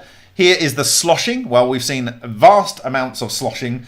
We've got sloshing here, and we've got sloshing here, and sloshing here. So this is a large amount of sloshing on different materials. Okay, this is aluminium oxide. This is lead glass. This is lead glass, and I think this is lead glass. So there's aluminium oxide and lead glass, but we've got the sloshing. But we also have an outie and an innie, So there's two Evo strikes, and I believe that these are functionally equivalent to the ones that I showed you on the sample by Lion that we're talking about here. And one is one side of the magnetic charge, and the other side, or the cluster. They are the solitons of two different types, which form these arrays, which I'm referring to. And the interesting thing is here, he's got an Evo strike on a deuterium-loaded palladium foil. An Evo strike, this is Martin Fleischmann's fusion. Martin Fleischmann's cold fusion, which is deuterium-loaded palladium foil. He's struck an Evo on it, and guess what he gets? Silicon, magnesium, aluminium, and calcium. And in fact, he predominantly says that it's producing calcium and silicon and magnesium to a lesser degree. What are we getting in our system? We are getting... What are we getting? We are getting silicon, calcium, and and iron, which we can see here. But it's the same thing, but regardless of the elements you put in there. What was Solin getting? He was getting... silicon here, calcium, magnesium, and so forth. The same elements coming out. So I believe that when Pons and Fleischmann had their singularity, which I've got the book somewhere around here talking about it. Thank you, Ruby Carrot. When they had their singularity, you had a macro exotic vacuum object formed. It was doing the transmutation. You're going to get a lot of energy from those fissioning. Now, it might be that it's making a lot of alpha particles and carbon and oxygen, and that those are fusing back to the silicon and the magnesium and so forth. And what do I mean by that? Well, if we look at the George Oso cycle here, this is my chart that I drew. If you've got, for instance, carbon and oxygen, then you can make silicon. if you've got carbon and carbon, you make magnesium. And if you've got oxygen, you make calcium. So 2 carbons plus an oxygen makes calcium. 2 carbons makes a magnesium. You know, we got the potassium in our stuff. This is what ball lightning is meant to have made. This is from George Oshua's, I think, 1970s experiments, carbon arc underwater, okay? And when it was replicated in 1994 by Sundaresan and John Bokras at Texas A&M University, they found that only when they had oxygen dissolved in the water did they get iron, and they they suggested it was oxygen 18 times 2 plus carbon. So if you take oxygen and you fire a couple of protons into it, you end up with oxygen 18, I guess. So maybe they're doing something like that by you know, effectively electron capture and making 2 neutrons, so you end up with oxygen 18. But you don't really need to do that, because you can take carbon and oxygen and drop 2 neutrons, and you end up with iron 54. Okay, but 56 is the most common element. Okay, so anyway, you've got carbon and nitrogen here that we can simulate and synthesize with in our Vega experiment, in Henk's Vega experiment, and 2 aluminiums go to iron 54, or you can take aluminium and nitrogen, go to calcium 41, and so on. So these are the elements. Interestingly enough, you can actually synthesize copper and zinc down here, and there's our titanium, and so you might see these things here. Sulfur down here, oxygen makes sulfur, and phosphorus also, that we saw in the test that we did recently. Now, where have we also seen this kind of observation of synthesis of iron and silicon? Well, it was with this Mahadevan Srinivasan experiment that he held on to for about 15 years for fear of reputation. Now, who is Mahadevan Srinivasan? He's the sadly departed researcher that was one of the first people to replicate Martin Fleischmann and Stanley Pons at Babur Atomic Research Center in India, and they actually observed tritium, which is one of the known products of cold fusion. And they were given, this scientist, Mahadevan Srinivasan, was given this example of a experiment that was, not an experiment, it was a furnace which had 3 extremely large carbon electrodes with 3-phase electricity going in at the multiple megawatt levels. They were putting carbon in and silicon dioxide and scrap iron, and they were producing ferrosilicate iron out of the process. And what they found was that they were synthesizing an excess of 3 tons per day for 11 weeks continuously of silicon, and 1 ton per day excess of iron. Okay, so the resonance system that they had in there was not blowing a hole in the center of India, as it was producing 4 tons of fused carbon and oxygen. So what am I talking about? Well, the silicon can be carbon and oxygen that is fused to make the silicon, and if you take you know, you can get to iron in a number of ways, actually. So if you take 2 silicons, I think you can fuse to iron as well. But anyway, that is serious fusion, but that is exactly what we are seeing up here in our mini experiment.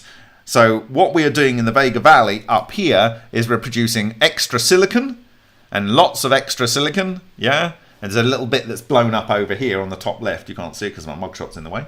So there's a bit that blew up there. There's a chunk of silicon here, a chunk of silicon here, and then iron. So silicon is carbon and oxygen, okay? You've got silicon 28. You take carbon, it's 12. You take oxygen, which is 18, and 16 rather, and that gives you 28. Okay, so your silicon is just a fusion of the extra carbon, and carbon in the electrode rods, probably more than the carbon that's fed in as supposedly as part of the smelting process, and the oxygen is coming from the silicon dioxide. Okay, and it's being fused, and there we go. The iron is a fusion on from that. And in fact, I think if you take calcium and silicon, I'm going to do it now on the reaction tables. Okay. Now, where do you want this to go today? Because I've got a really big surprise for you today. But I'm just interested where you want to see this go. But I have a really big surprise for you. Okay. All right. Here we go.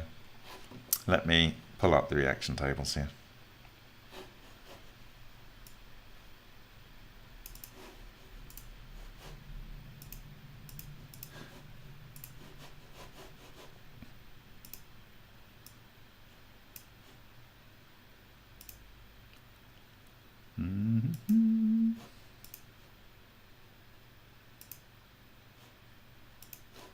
Okay.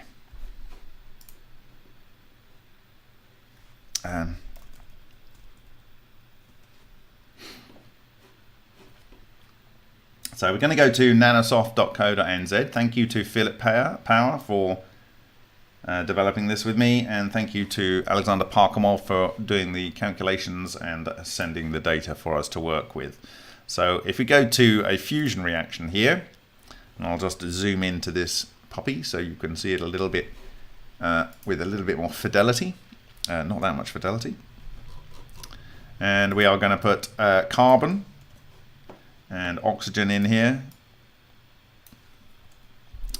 And what do we get if we do that? We don't need any neutrinos, they offend some people. Okay. Carbon and oxygen gives you silicon, right? Silicon, okay. So if we have silicon here, so there's our carbon and oxygen making silicon.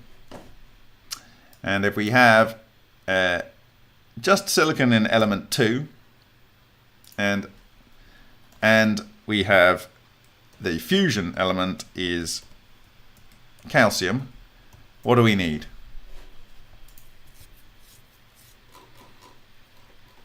Well, if you take carbon and silicon, guess what you make? Calcium. Okay? Carbon and silicon make calcium. What is this system making a lot of? Carbon and oxygen. Okay? So carbon and oxygen then fuse to silicon, and carbon and silicon then fuse to calcium. Right, so if we now have a product here and we want iron, and we have calcium, what do we need? What do we need? We need isotopes of carbon and isotopes of calcium to make our all of our isotopes of iron. So there you go.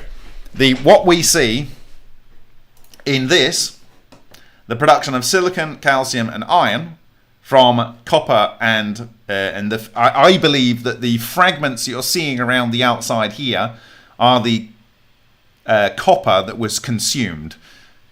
I believe that the zinc is so diamagnetic it gets thrown out of the way, or it gets consumed as well. The bulk of this area is the carbon and the oxygen. All of these are oxides of silicon, oxides of iron, and oxides of calcium. And so oxygen is being produced. But with carbon and oxygen, you get the synthesis of the silicon, the calcium, and the iron. And the silicon comes from the carbon and the oxygen. The calcium comes from the silicon and the carbon, and the iron comes from the carbon and the calcium, with a few extra protons put in there, which have electron captured in order to create the stable isotopes. Okay. So, right. Where was I? Okay, so we've done this.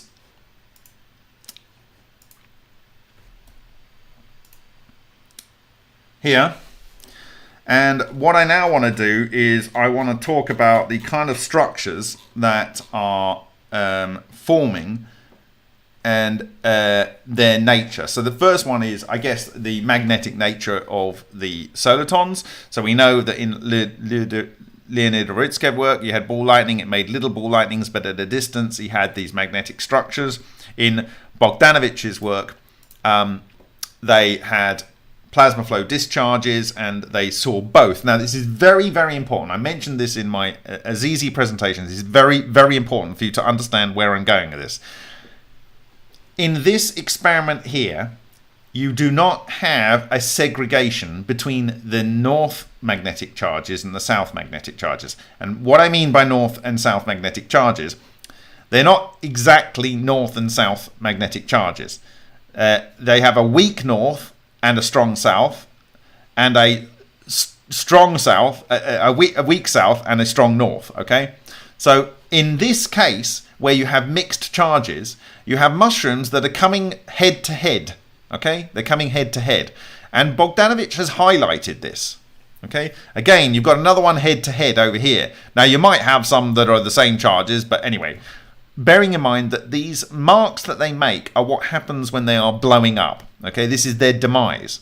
Now, in the synchrotron, where they are firing the high-energy electrons through a conversion target, like they're doing in the NASA work and pretending it's something else, and then they are producing these magnetic charges, or pseudo-magnetic monopoles, but they're not. They are weak. One pole is weak and the other one's focused, and you end up with them here where you have them coming together.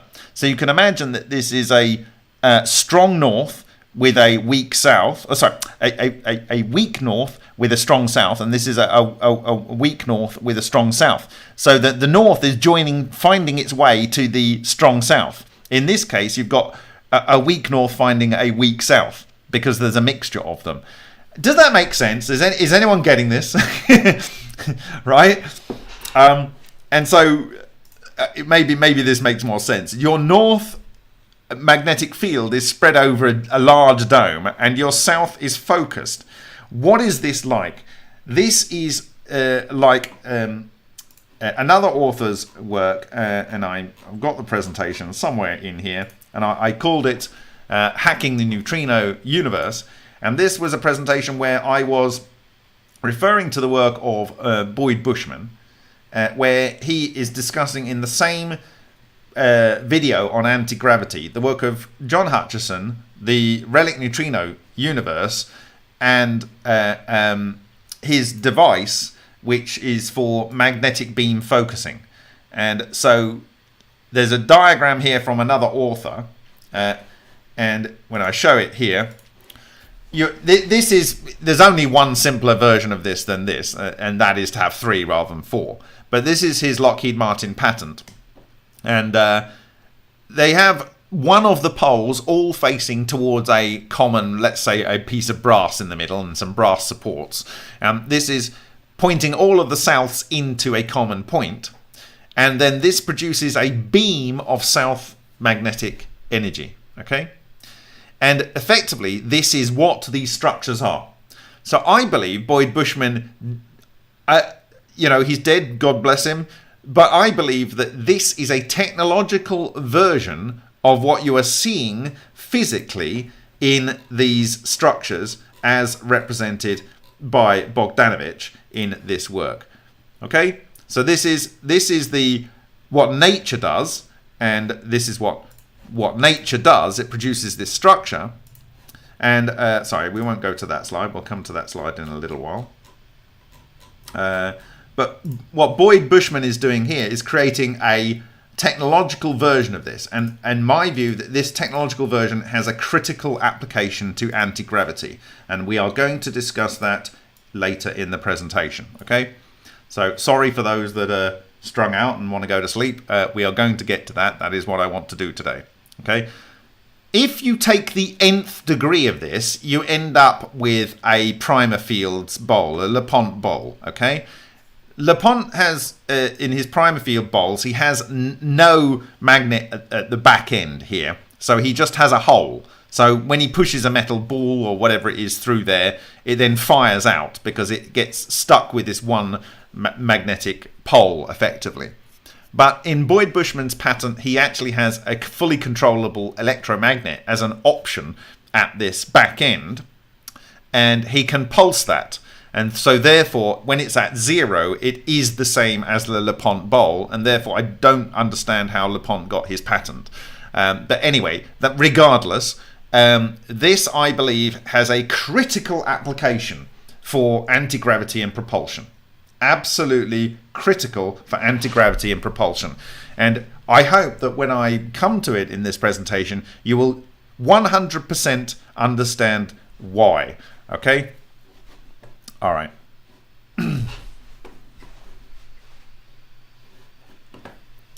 So sorry, I've got a lot of material to get through tonight, so I'm really apologise for not engaging with you more. And there's a fantastic quorum of people here. But yeah, so this is it's not a real monopole. It's a focused beam and a non so focused beam. Now I'm going to go to some other material because I need you to have this in the back of your mind as we move towards the money shots today. Actually, before I do that, I'm gonna. Yeah, I'm going. Oh, Jesus, excuse my blaspheming. There, it's I've got a lot of material. So this is kind of what I was talking about with carbon allotropes. Yeah. So this is a tube according to Solin, and these are the tubes that we see on our Vega Valley. So our Vega Valley looks like this. Let's say this is not all of the Vega Valley. This is the Vega Valley, most of it. And what we are seeing, in my view, when I looked at this because I'd studied electric fluids and magnetic fluids when I was analysing something that happened with Amarza gas in 2019. I learned what magnetic fluid and electric fluids do. This is a magnetic fluid. When I first saw this, I thought this is a magnetic fluid that's doing this.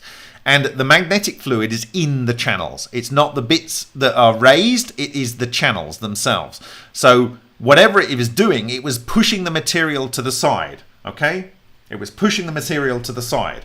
So you have this coherent condensate with this Maxwellian type structure, which you can imagine if it was a buckyball, it would be this end section here, but as a sphere, okay? So a buckyball will have pentagons and hexagons in its structure. Yeah, pentagons and hexagons.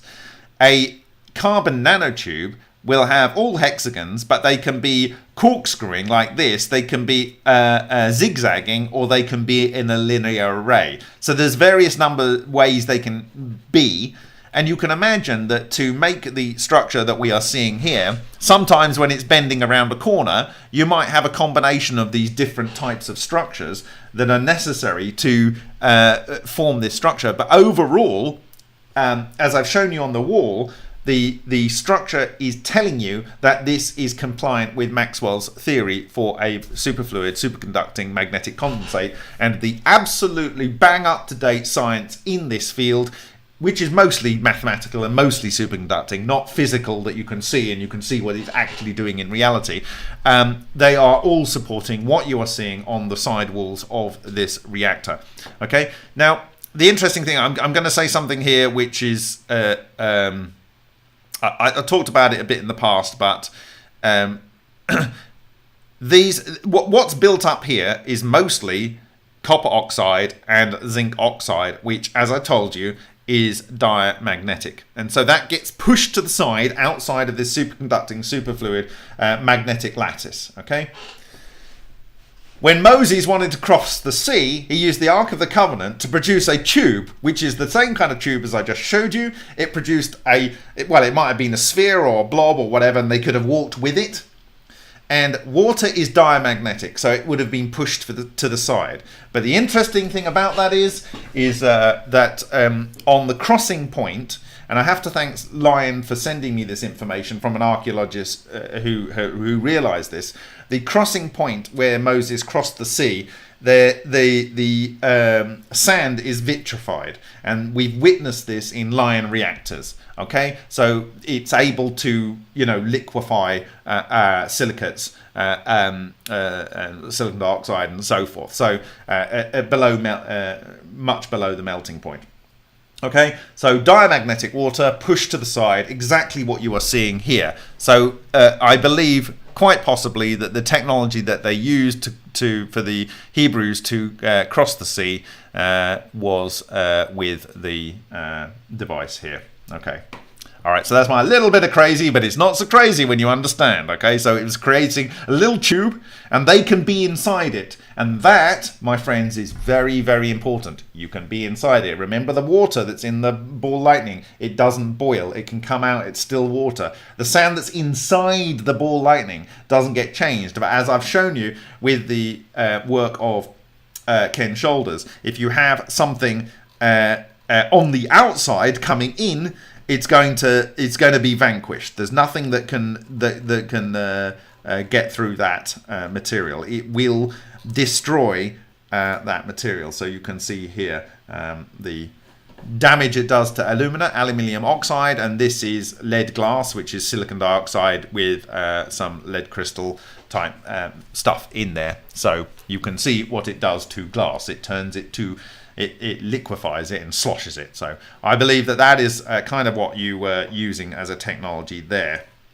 Okay, just by the by, whilst we're on the subject of Ken Shoulders, here's another Ken Shoulders, and he's saying that you can actually, I don't know if you can see it, but you have 1, 2, 3, 4, 5, 6, 7, 8, 9, 10, 11, 12, 13, 14, I don't know, 16 maybe. And this is a dual strike of an Evo, a dual strike of an Evo, and then this is the third strike with a different SEM and a bigger strike. And you can start to see the cardioid structure forming.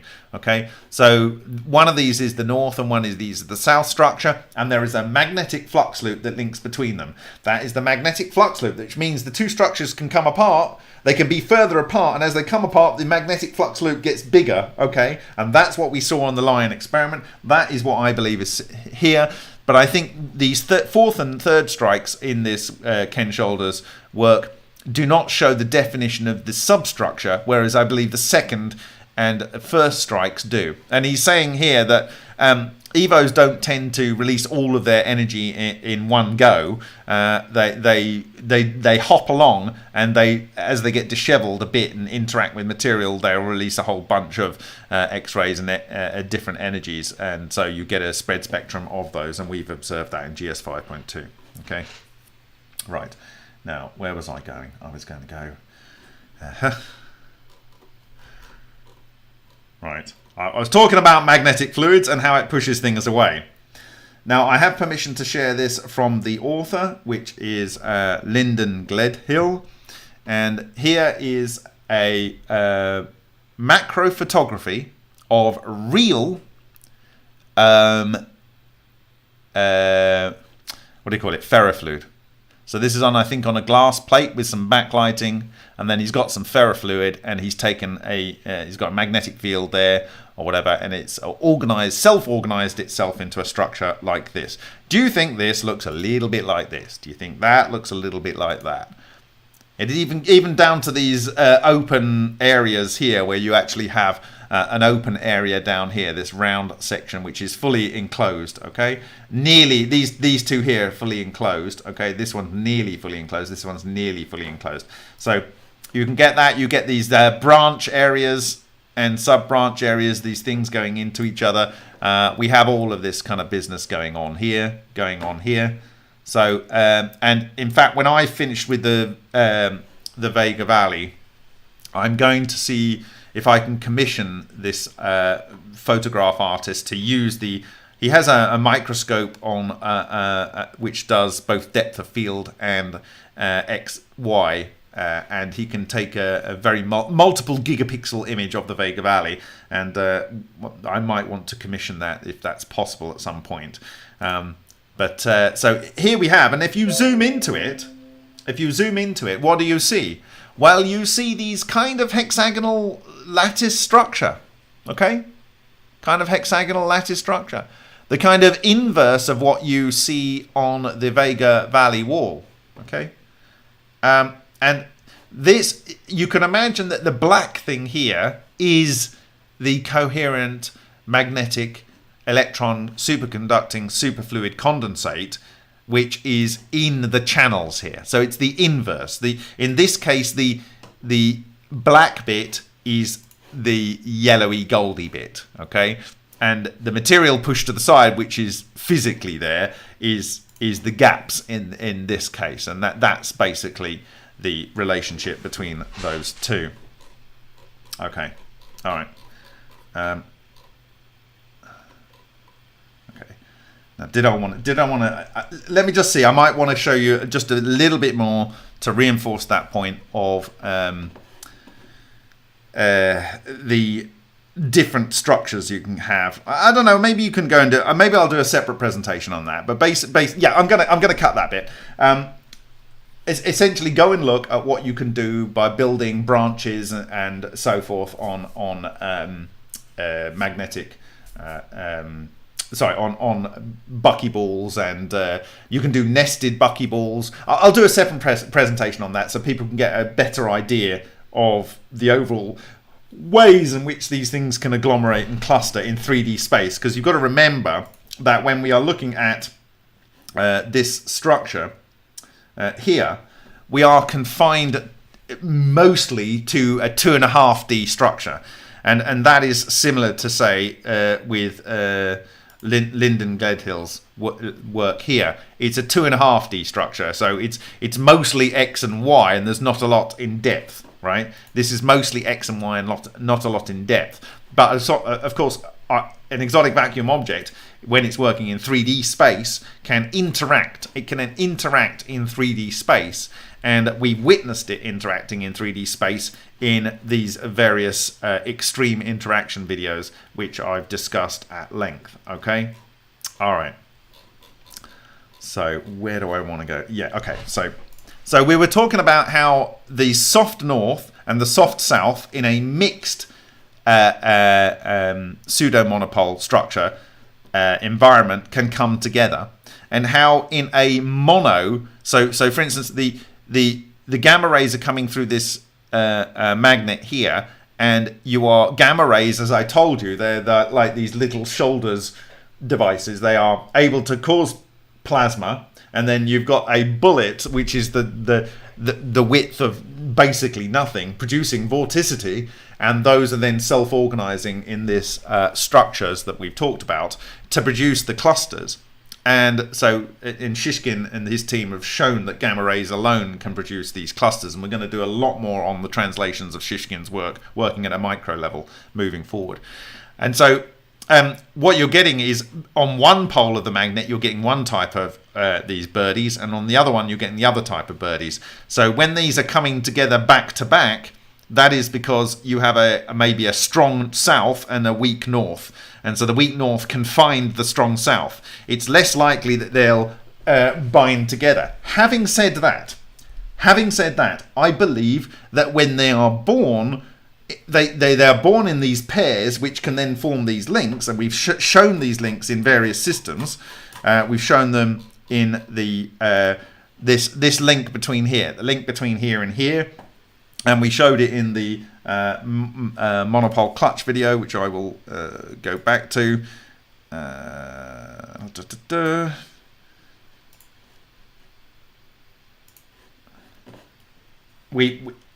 I showed it here, but I also showed it in the Lion reactor. So they can link up into these structures that can move a little bit further apart, but they like to be together if they can. And Ken Shoulders talked about these things moving apart and then coming back together. And of course they can divide up because they're self-similar, and the self-similar parts will find a partner and form a relationship with them. And but they'd still like to work as a community if they can. And isn't it just wonderful? Isn't it just? It's just like reflecting all areas of nature. Okay. Where do I want to go now? Okay, so what happened was in 2019, Bogdanovich shared these videos of long-lived plasmoids, and the individual plasmoids. So this is our multi-layer torus. But if you can imagine this multi-layer torus joining together, he says that these join into crystal lattice structures like this one. Now, bearing in mind this is from pulsed discharges. This isn't 100 hours with the electron bunching going on between two brass plates. So they observed these structures, and look what he says. This stream is formed into a set of several rings, 5 or 6 of the same diameter. Okay? Okay, so, you know, 1, 2, 3, 4, I don't know how he's defining the 5 or 6. But these structures seem to have a electromagnetic relationship with each other, but they are certainly in their own right, individualized. We actually shared something in the December, so this was published in, I think, May 2019. We actually published this image, and it was found on a sample by someone following our projects, by Juni Tuomla, and we were talking about water spark discharges. So this goes to show you how simple an experiment you can do in order to create these group plasmoids. And I believe that this that we shared on that prior date was functionally equivalent to what was showed here.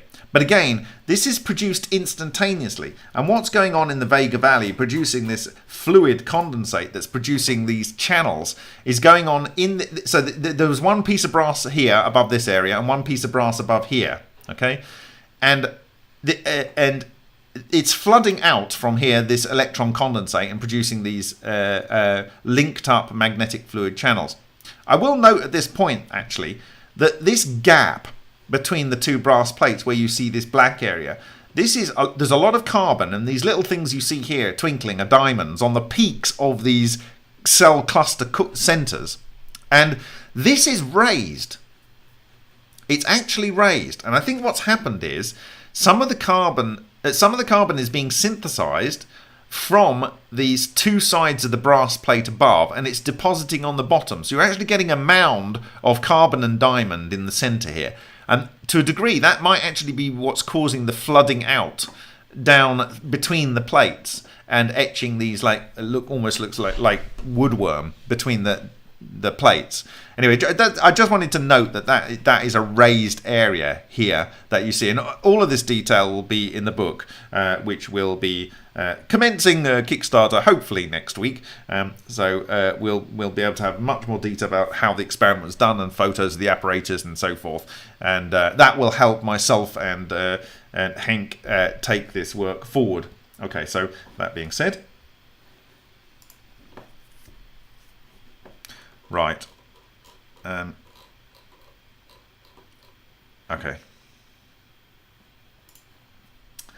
So we are on the concept of what they actually look like as a cluster for a very small cluster, and I've showed you what they look like, I believe, as a very, very massive cluster when you are forming these channels.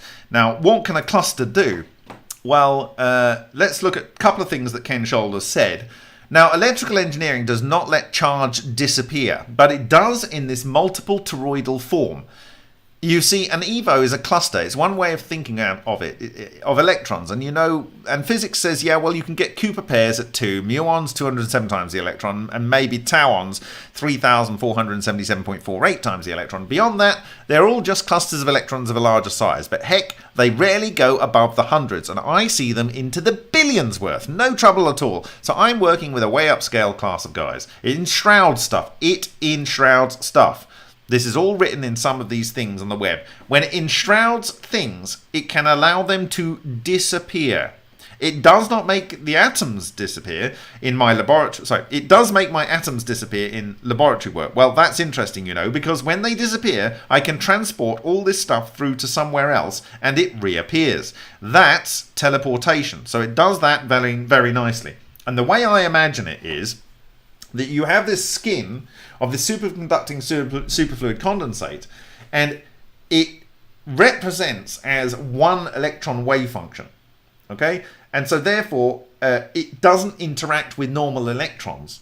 And for some reason, the stuff inside does not interact with normal electrons. So it's like your 2.45G Wi-Fi can go through a wall, your 5G doesn't go through quite so well because it interacts with the matter more. If an electron is exactly the same as another electron, they repel each other because they're in tune with each other. But if you have a shield which is preventing any kind of interaction with itself, if it can store the thing inside it, it might just be able to pass. It might be able to pass the whole package of wave functions in this common wave function through a piece of material and effectively do teleportation. So that is kind of the way that I view these. Now, Ken Shoulders also said this. It is written in the law that says this, said in a parrot-like monotonous voice. Charge is conserved, mass is conserved, energy is conserved. E equals mc squared, and all hitched together. Wrong, just dead wrong. Because I can take one of these funny little particles and change its charge from actual measurement. This is no hand-waving thing. I can measure it with an instrument. I can do it any day you want to. You can change it over 1 billion to 1 and still have it visible. The heck of it is, I can still keep reducing the charge to where it becomes an item that walks right through things. Finally, one day it showed up. I was shooting through metal. It shouldn't be able to transmit through that particle charged through that piece of metal, and it did. No problem. Violation of physics, fundamental violation of physics. Now, if we go back to the bagel game, where is that?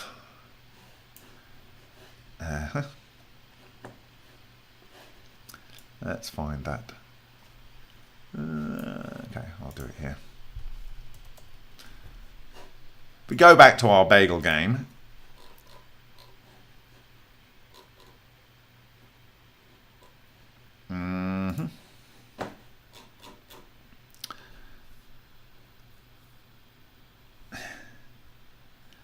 so in this, I kind of feel that, you know, when you get, I know this is the magnetic one, but if you went to the next level, it would be electric with electric and they would be in phase. It could be that the electric spin, the electric charge, is only seen on the outer shell, as it were, rather than all of the inner shells. So, you know, you could take it from 1 billion charge down to 1. But in theory, if it's always, because he was always accelerating his evos were generally this class because of the way that he was producing them. But then you could imagine that if it was clustered to a certain level, he was actually accelerating them using an electric field, which means that they were the ones expressing an electric field on the outside, in my view. And therefore, is it just the outside charge that they're expressing? This is a thought experiment. Okay. So I just want to put that out there as, you know, how that is presenting as one charge might be that you have a lot of these things, they're coming together, they're cohering, and when they've cohered, their charge drops down to that of 1 electron. But the thing is, whilst you can measure the 1 electric charge and you can accelerate it as 1 electric charge, just like a muon is 1 electric charge, and just like a tauon is 1 electric charge, although it is much more massive than an electron, it expresses 1 electric charge. The actual charge wave function, the electron, the super electron, coherent electron condensate wave function, is not in tune with normal electrons. So a muon can go through ordinary matter and a tauon can go through ordinary matter, but an electron bounces off it, right, or interacts with it. And so think of it like that. That's how I think of it, and I believe that that's kind of what's going on, okay? Now, I'm going to go back to the skinning. I've done this 100 times, but effectively, when you are looking at this structure here, there is a skin on the inside of this device. There is a skin on the inside of this channel. It's all one continuous superconducting superfluid skin, okay? But we've seen the skin before. Where did we see the skin before?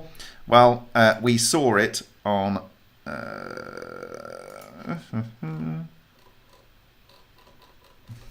give me a second.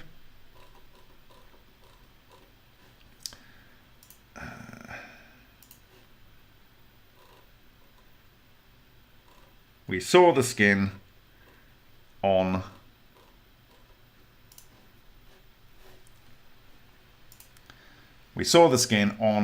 our fracture sample where we derived our structure, and also on this superstructure, but on its substructure we saw the skin, and at the same scale, these yin-yang pairs, these outies and innies, these charged particles, solitons of 2 types in the phraseology of Solin, okay? And it skins the outer surface, okay? Now, we know that this will capture things that are magnetic, okay? It likes to capture oxygen and iron, or it's synthesizing the oxygen and the iron. It's one of those two. I think I kind of think it's probably synthesizing from whatever it's interacting with. So when matter comes to this thing here, it's interacting with the shield here, okay? It's coming from the inside of the reactor. These things is just a boundary layer, so you're not really seeing it quite so much. Okay, so there is an interaction, and it's transmuting it or whatever. When the ball lightning goes into the barrel of the water from that 1920s book, it's boiling the water from the barrel because the water is coming from the outside. Now, is it boiling it? Is it turning it to helium? Is it turning it to hydrogen? Is it disassociating it? What is it doing? Don't know. But the water, the testimony is that the water goes away and it looks like boiling. But the ball lightning can carry things inside it. So we've got a skin that things can't get in from the outside without being severely disrupted. But they kind of get stuck before they go inside. And we know these structures, these spheres, can grow bigger and bigger and bigger. And we also know that they can mesh together. They can mesh together. And I've suggested that the mesh is something like this, which is on the under the Foo Dragon, this 3D flower of life. And where are we? Where are we? What am I going to show you here?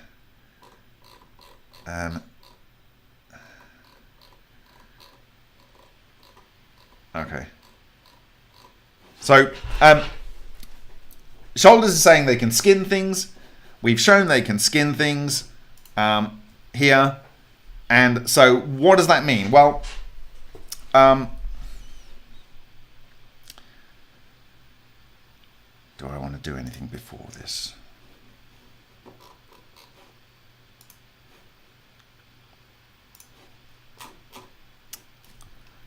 Do I want to do anything before this?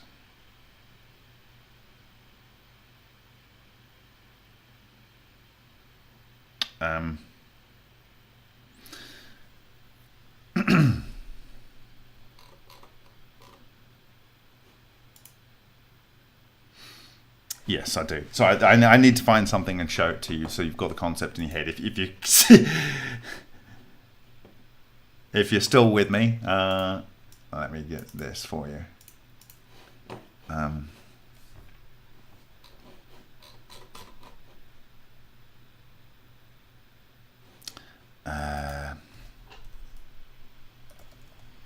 Couple of things I need to show you.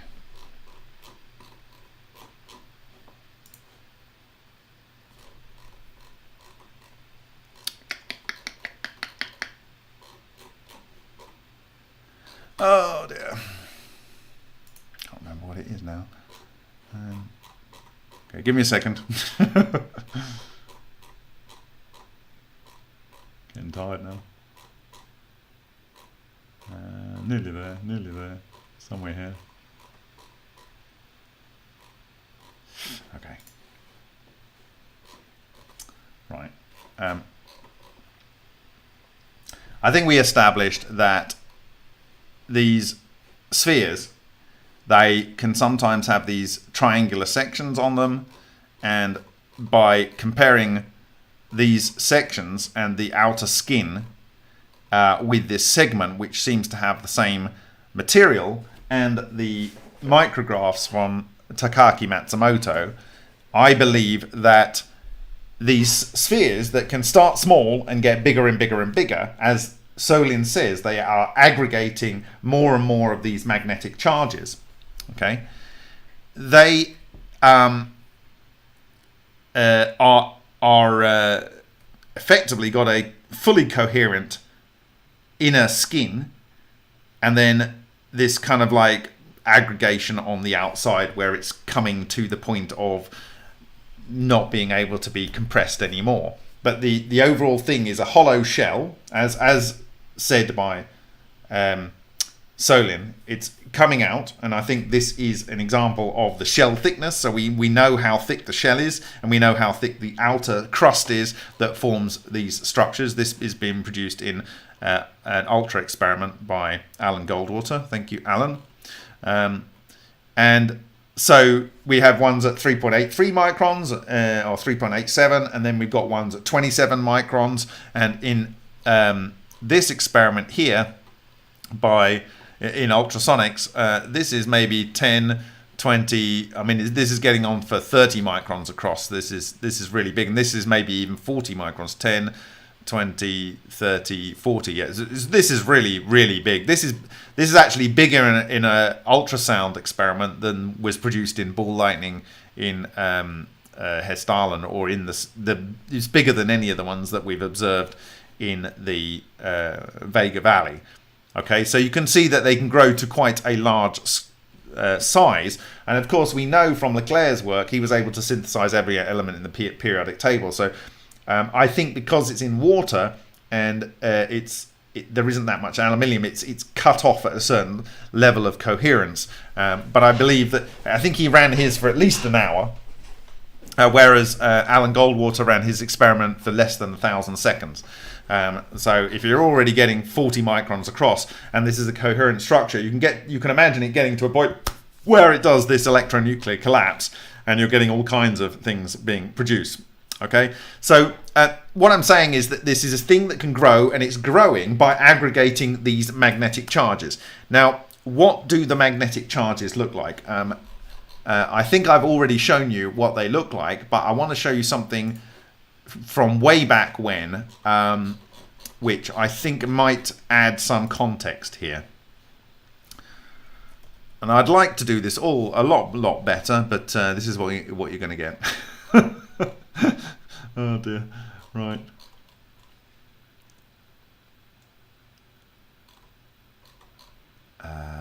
Which one do I want?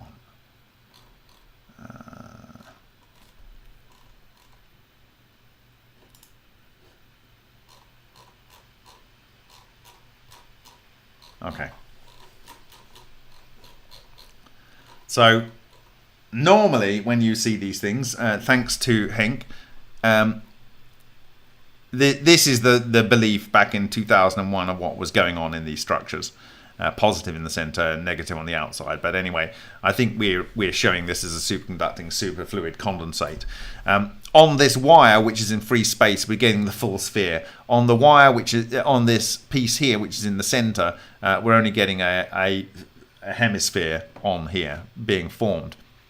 We can see that they wet into each other, so you can imagine that something similar is going on in the Vega Valley, and once they're wetted into each other, they stay wetted into each other if they've got the right amount of energy being fed to them, and if then they're in a stable state, you can imagine that they're getting more and more energetic. You can also see that there is a very defined boundary and there is a fuzzy boundary, and I would imagine that you could think about the level of coherence on that inner section which I just showed you, which is just pure glassy, no crystal structure at all, and that would be the inner layer for a distance, and then outside that you have this fuzzy area that when wave function collapses on that ends up giving you that crenellated sphere. But I showed you this many moons ago and asked you to think about it, and I'm not so sure about this, but this may be a soft north and a soft south with their strong north and souths pointing in like that. Okay, right? So you actually have a pair, and this might account for on the Vega Valley where you see these pair structures on the wall, and then they kind of twist in. Okay, and it might also explain why you get this green, red. Polarization on the Vega Valley floodplain, and so you can actually see that there's this one's pointing down here and up here, and then this one's up here and down here, and it might be that you can imagine the outer side of this is the soft north, and this is a south, and this is a strong south, and then a strong north, and then a soft south. And then over here you have a soft north, and they have a relationship between them, and there's a strong relationship inside this bubble, right? So you have a weak relationship that's producing some sort of flux between here, and a strong relationship that's binding this structure together. Of course, when they're forced to wet each other together, that's a different scenario, okay? And this is kind of like what I'm saying with these structures here, where this has a strong bond between here. So this here, in my view, is one of these structures with the soft and the strong between them has come out of the reactor, and they're bound together by the backside, and this one obviously has many substructures to it, but overall it's the same thing. It's a self-similar structure, and this is the strong north and south binding itself to each other from behind, and you've got the flux of whatever the material is here. In this case, it's the opposite way round, where there's a flux between this top side and here. Okay, and in fact it's the same thing, because this one is eating from the inside out, and there's no damage on the inside of this quartz. It's only to the top surface. So I believe this is burrowing in, and it's burrowing in the same effective way as you saw in a different presentation, but we only have one pole.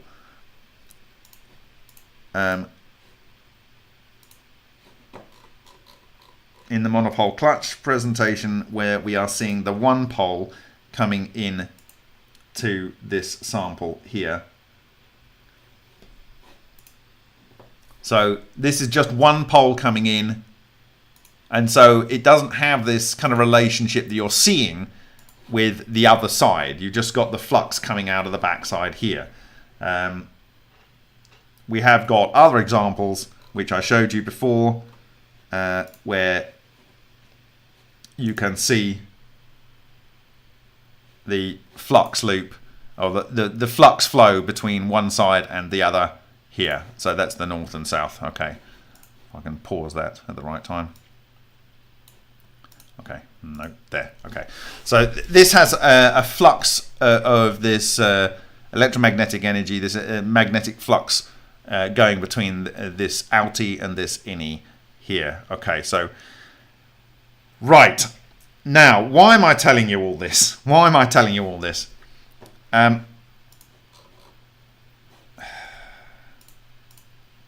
am coming to a conclusion. It's a little bit sloppy, this one, but you know, maybe when I've practiced it 100 times, we'll be better at it. Okay. Oh no, I have to find one slide actually before I can go down this path. And I need that one, do I?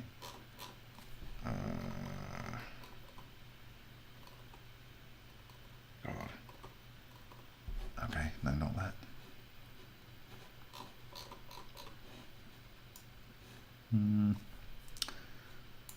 I don't have it in here.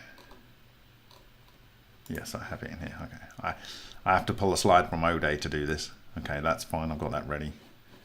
I'm going to drop it into the main presentation. Okay.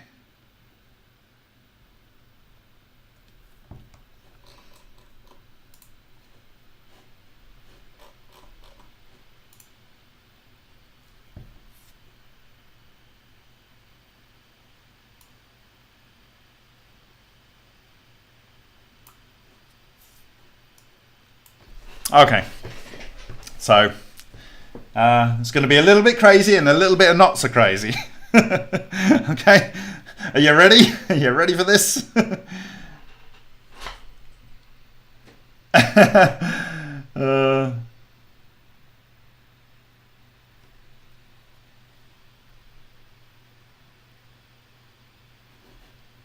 Okay. Dear, where do I start? Where do I start? Okay, I'm going to go back to our bagel. Okay, this is our bagel, and there was I made this image, and I went to sleep, and as my mind tends to do, it goes through all of the images in this experience from the day I was born. And I thought, I've seen this before. I've seen this before. So this is 17th of February 2020. I made it between the 15th and the 17th of February, having derived it from the Hutchison sample. And I'm thinking, I've seen something in a presentation I gave, I think it was on June the 6th, 2016 in Asti, in Italy, Constigliani di Asti, to the CMNS group. And it was this.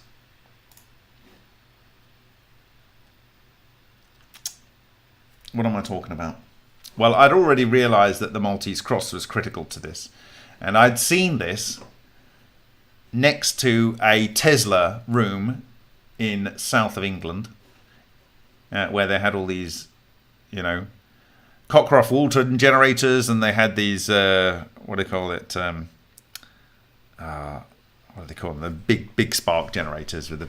Anyway, it was a fantastic area, and it said "Out of darkness cometh light." So this was the cover slide for my ASTI presentation, and the reason I said that is because I'd worked out that this was important to this technology, and I had found that the symbol was around the neck of the Sumerian gods, and when I wanted to find out what this symbol meant, apparently it was the symbol of God-controlled power. And when it's properly represented in the center, it has the ring and the spot. Okay, so that was profound. But when I derived this structure, which at the moment I cannot find any structure on the Vega Valley here in Bostic's work or Matsumoto's work that has any more than 48 segments. I'm not so worried about the subdivisions here. I'm talking about the main subdivisions around the outside is 48. I couldn't find anything else. And in the back of my mind, I thought, there's something else on that image. And it's up here in the top left. So I'm going to scale this up right now so we can see it. Give me a second. I'm just going to blow that up on the slide here.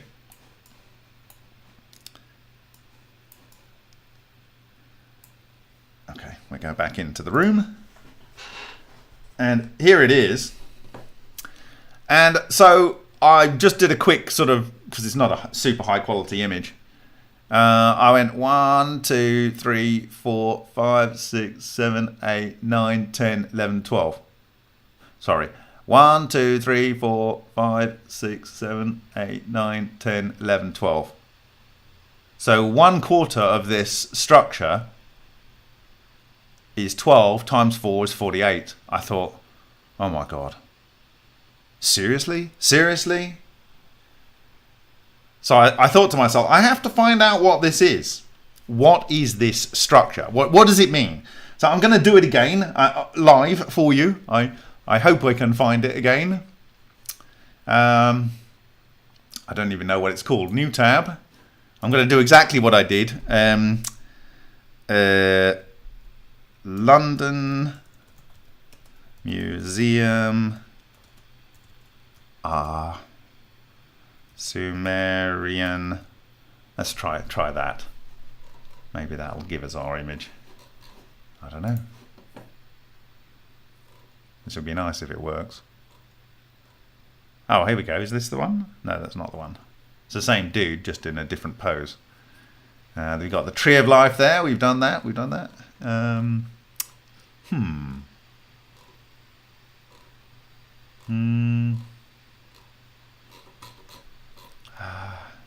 Maybe if we just where is it? Sumerian, British Museum, I think it is. British Museum. Have I spelt Sumerian right? What am I doing wrong? I wanted to do this real time for you. That's the wrong stele. Oh look, there's a cone there. Isn't that interesting? Is this the dude? Is that the dude? Don't know where that's the dude. No, it's not. Sorry, this is just terrible. Terrible. I should have had this link ready for you. Sorry.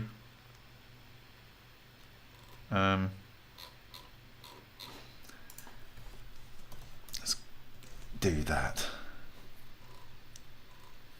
Look at these guys. They're all flying around in this flying disc, which has this birdie shape. Isn't that interesting? Who would have thought? Well, I'm not having a lot of luck here. You'll have to take my word for it because I'm not going to drag this out any longer. Okay, so I'm not going to drag this out any longer. If anyone can find it. So what this symbol here means, the flying disc of the sky gods. The flying disc of the sky gods. That is what that is. And just by the by, I thought, what's this? And this is on the British Museum's website. So when you can go and have some time to go and find it. Give me the link. This helmet is the helmet of the flying gods. The flying disc of the sky gods. Right, okay. What sky gods are we referring to?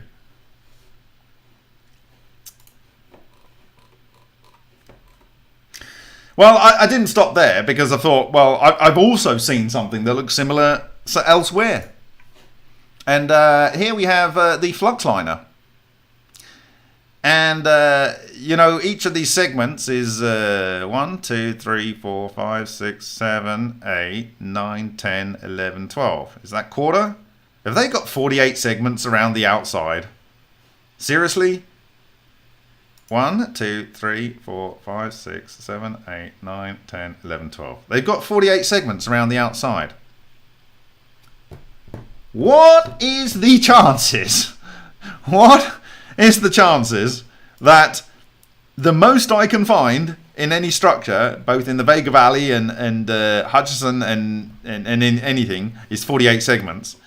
That the flying disc of the sky gods has 48 segments around the outside, and that the so-called alien reproduction vehicle has 48 segments around the outside. What are the chances? What are the chances? What are the chances that they have lead paint on the outside here, which would stop the level of X-rays? Well, for instance, when they're doing their work, it's about 2 kilo electron volts, but when they explode, they can produce up to 10 kilo electron volts, you know. So, and if you had a torus around the outside here, you know, this isn't a very good, this is not a very brilliant version of the technology, clearly. But it is a version of the technology, and it shows that in the 1950s, they probably had an understanding to a reasonable degree.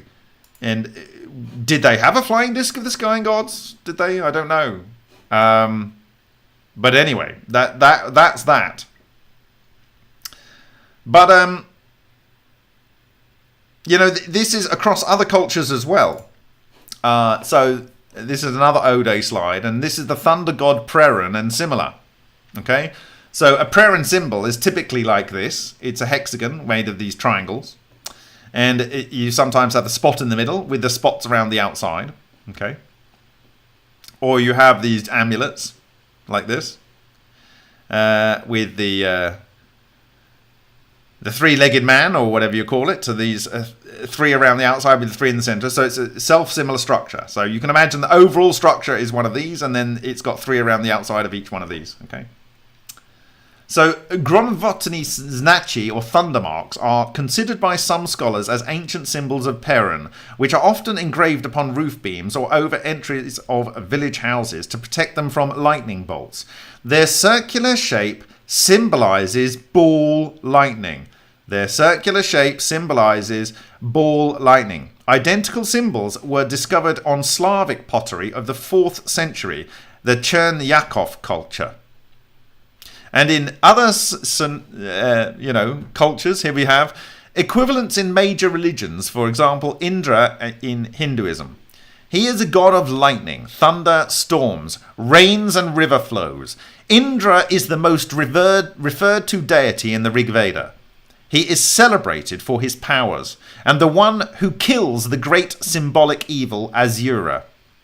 Named Vritra, who obstructs human prosperity and happiness.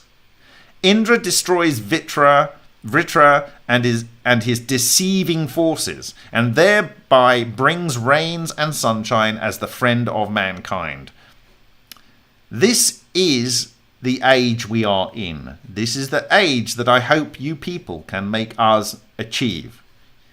Now, the most spooky thing, I had literally finished this slide in January in 2018. I'd literally written these words and arranged this. And I got a call from my former business partner, which I set up my original animation company, from California. I'd not spoken to him for years. For years I'd not spoken to him. And he phoned me up and he said, what are you doing? I said, oh, I'm interested in this, doing this science. It's like really interesting. It's just taken me in a very, very shocking direction. And the realization is quite phenomenal. Blah, blah, blah. Anyway, that's enough about me. What about you? He says, oh, I'm working on this new Hollywood movie. It's funded by China and it's called Azura. It's called Azura. I'd never heard of the word in my life. I was literally writing that, and my former business partner, who I'd not spoken to for many years, phoned me up and within minutes tells me he's working on a Chinese-funded movie about this thing called Azura. I think the whole film's called Azura. I don't even know whether it's released. Maybe it's in production. I don't know.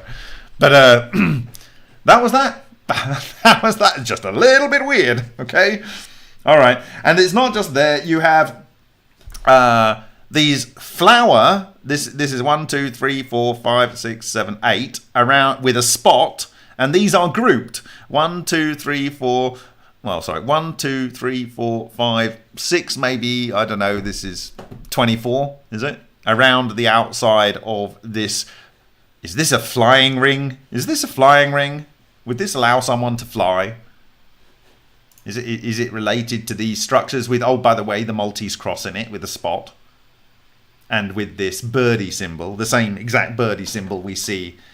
And by the way, this is why you can't see it. By the way, this is why I chose the symbol for my symbol on remoteview.icu. I chose it because the mark that I'd seen on Hutchison samples and that I had seen on the strange radiation track in September 2017 on the Lion reactor was this. Okay. So we're nearly there. Is there anything else I missed that I want to get across? So just to summarize up to this point, at some point we might come across a black hole. We've seen structures that are made of substructures that look like this, that form into things like this. Now turns out these are all calcium. These are all calcium.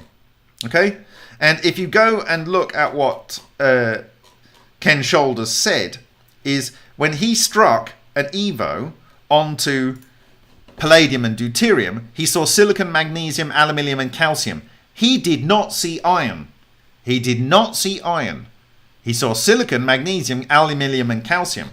Now, if you followed the research we did last week, all of these are calcium, plus they've got the silicon, plus they've got the carbon, plus whatever, right? But they don't have the iron. It's the spheres that make the iron. The spheres that make the iron. But Ken was never aggregating these things like Solin was. Ken was never forcing the aggregation like Takaaki Matsumoto was. Not forcing the aggregation like Leclerc was. He was not forcing the aggregation like Adamenko was, which was probably the most extreme. Boom! 300 joules into one little target, making every element in the periodic table and some that don't exist in the periodic table. So it was a very gentle process, and Ken admits that he was doing a gentle process. But John Hutchison was making iron on the coral twist in the vortex solitons, in the center of those vortex solitons. When I looked at them in Sochi, it's making iron, and it's even making nickel, and it would appear to be even making lead. So when you really can drive it and cause the clustering, that's when you get the extreme events. And so I think we've explained the field structure around here, but I'm going to clarify one other point. But basically, these are all calcium. All of the torids are calcium with the other elements, okay? But you need to get to the ball and the tubes. And the ball, I believe, is the key thing, because this was also observed by Matsumoto. And this is, in my view, the magnetic core of ball lightning. And this is the precursor to electronuclear collapse. This is the level before it gets so intense that it actually breaks the nucleons down. Okay, so we've got the ball, we've got the field fall off from the ball. This is able to reject material that is not wanting to be attracted to any form of magnetic field. So what I'm saying is that around this sphere, if we imagine that there is a much larger cluster like we see here, or like we see here, okay, of these north and south structures, right, with a soft north and a soft south, we have shown that they can cluster together both as a north and south, but in the other work, which I will go here, and I will go here.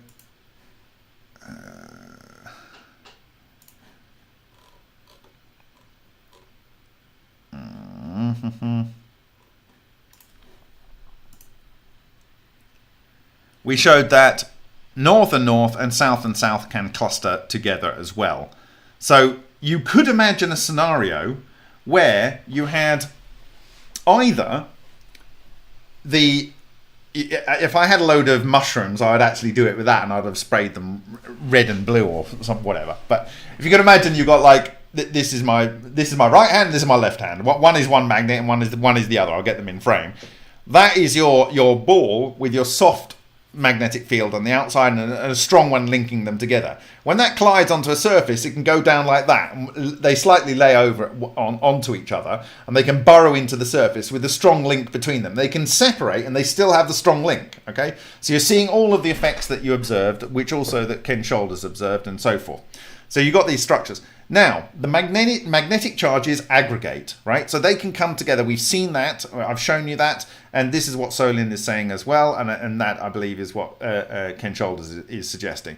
But they can aggregate. And we know that they can skin. And we can see them skinning on the aluminium fracture sample. And we can see them skinning on the sample by Lion. And you can imagine they come down and they hit the surface and they go like that. And they have this little flux loop between them, okay? And then this is happening all over a surface. Now, the minimum energy surface is a sphere.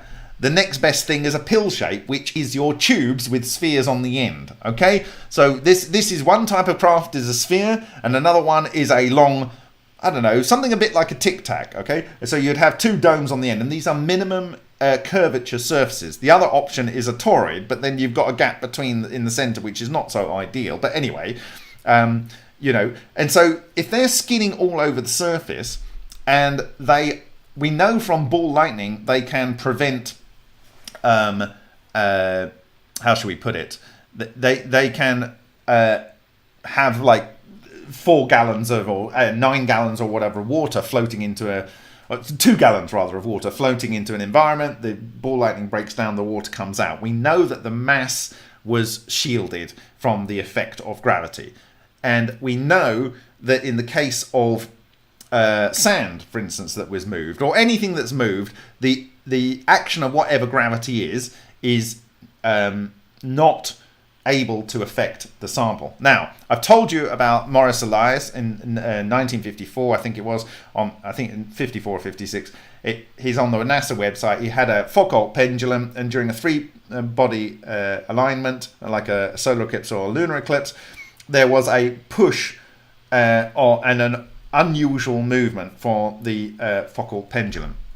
And then Xu Anju, between 1988 and 1999, one of the experiments he did, and I believe that Jeremy on his channel is going to run the lead tin alloy crystallization during the lunar eclipse, lunar eclipse. I think it's a lunar eclipse tonight in the US.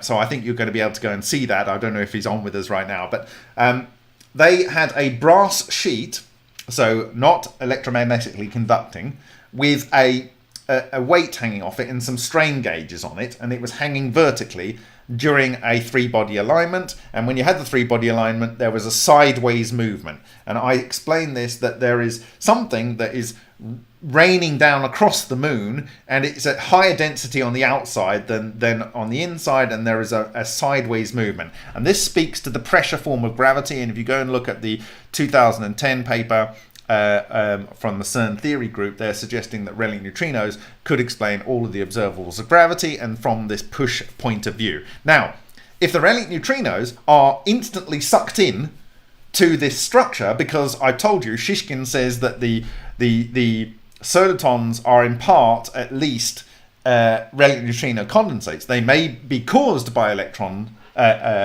field structures, and they may carry ions with them, okay? And they may have closed pointing vectors. But when everything else goes away, they still can have these relic neutrinos in there. And therefore, he showed that it's absorbing the relic neutrinos from the environment. And he showed that by the fact that his cavitator stopped producing the strange radiation, the birdies, if he left it in the same place for too long. And he'd actually have to physically move it to another part of his lab. Okay? And so that shows you that it has this event horizon, and we've seen something where we see these things acting at a distance, like in the ball hole, right? So it's sucking these relic neutrinos in, and so if it's not allowing, if the relic neutrinos cannot exert any force on the thing that's encapsulated, like John Hutchison's cannonball. John Hutchison's cannonball was the largest thing caught on camera that was levitated. And I believe the reason it was moving around and doing a little bit of jiggery is that there was some different magnetic fields in the environment, and that was just adjusting its position in space, okay? And it will be buffeted by that. It's like a magnetic wind type buffeting of it. But if you have this structure that is basically like a Star Trek shield, where your relic neutrino is coming in and it's trying to exert a force. So, for instance, you've got the flux of relic neutrinos coming down because the living Earth is absorbing the relic neutrino flux and it's actually consuming it. It creates a well. It is a gravitational well. It's actually pouring into this large body of matter that's absorbing these things and converting it into partially converting it into ordinary matter. Okay, so it's absorbing this thing. So it's literally like a sinkhole. So that causes the pressure from the outer part of the cosmos to push down on objects that are on the planet, providing this weak sense of thing we call gravity. Now, if you've got something that absorbs it as fast as it can touch it, like a Star Trek shield, it doesn't force it in any particular direction. It doesn't give it a vector direction down. So it is effectively shielding from the effect of gravity. Okay? Now, this is the kicker. So this isn't the answer, but this is in Lockheed Martin's patent, and it is the patent that they that was the starting public blog entry on my blog Remote View, and the key drawing from that that I want to draw your attention to here is this one.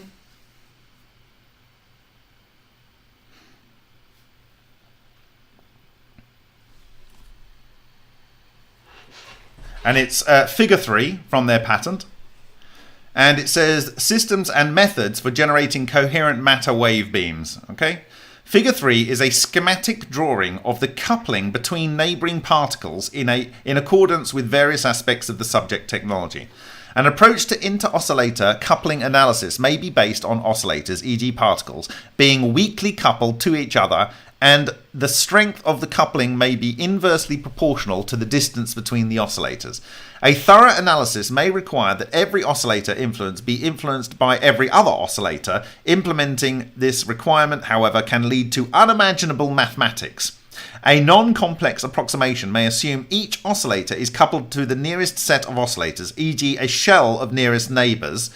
In this analysis, it can be assumed that each oscillator is coupled to at least 4 sets. So we've got an oscillator here, and it's got 1, 2, 3, and 4. So like one here, 1, 2, sorry, this is the oscillator 1, 2, 3, 4. Okay. In particular, figure 3 is a schematic drawing of a coupling between neighbouring particles 302 in accordance with various aspects of the subject technology. To avoid clutter, not all links between particles 302 are shown. Now, it's not that they know what's going on, it's just that this is a buckyball type structure. So you've got 6 here, and you've got 5 here, and you've got 6 here, and you've got 5 here. So this is a structure that I am telling you, this superfluid, superconducting electron condensate, which may or may not contain relic neutrinos or cold neutrino equivalents of relic neutrinos, and maybe even axions, by the way, and ions in this superfluid condensate bosonic cluster. But doesn't necessarily have to have bosons, by the way, and that's another important part of this patent, is that you could imagine that you could have your soft north pointing inwards and your soft south pointing outwards. Our soft north pointing inwards and our soft south pointing outwards. Our soft north pointing inwards and soft south pointing outwards. One white one, one black one. Okay? Or the inverse. Now, if you have a north and a north, they're going to want to reject each other. But they're going to want to attract the sides of each other because it's this soft thing which we know can interact, because I've already shown you it can interact, and you can have norths and norths joining together and souths joining together. Okay? I've shown you that on the samples from 2018 in the original set of images that we shared from the Lion quartz. So it could be the case that, it could be the case that these weak north, weak south, with a strong south and a strong north bound together in the center, forming a roughly shaped type of sphere thing, could join together where you have all of the norths facing inwards, sort of like a Boyd-Bushman thing, but where it's a full disc, or like a Primer Fields bowl where it's a full disc. Okay, or they could be the opposite way round. And then what do you have? You have a monopole. It is a particle which has all north facing outwards, or a particle which has all south facing outwards. And the reason it has to grow is as more particles coming in, they have the more of the north pointing in or more of the south pointing in, and it has to grow. So your spheres grow and they have to be hollow.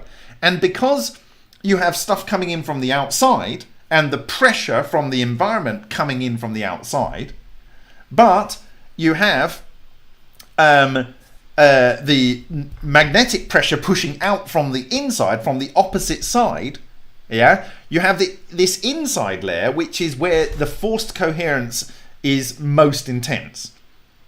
Do you get what I'm saying? So you could have this sort of images that Matsumoto has, where he has these two types of things that seem to be like, one of them, it's like you just get these structures where it's just got carbon around it, and we see this too. And it's clearly a sphere, like these ones here, right? It's just got this. It's got a thickness, right, with something on the inside, but most of it is just carbon around the outside. What is going on? Is that what's going on? You understand? So you can potentially create a monopole like this. Now, we know, I've already showed you in this presentation, that in the Vega Valley, we can produce bands. And Ken Shoulders says that in his conclusion of his book, which I am now going to read, I believe that I've earned the right to read E.V. A Tale of Discovery. I've only read the conclusion. And the conclusion is that exotic vacuum objects are alternating magnetic monopoles. Now, is that going from north-south, or is it because around their outside they have south-north, or whatever it is, north-south, in bands? We have physical evidence for that structure. We know that skyrmion patches can form this kind of structure. We know that they are compliant with coherent matter electron condensates, and we know that those things exist.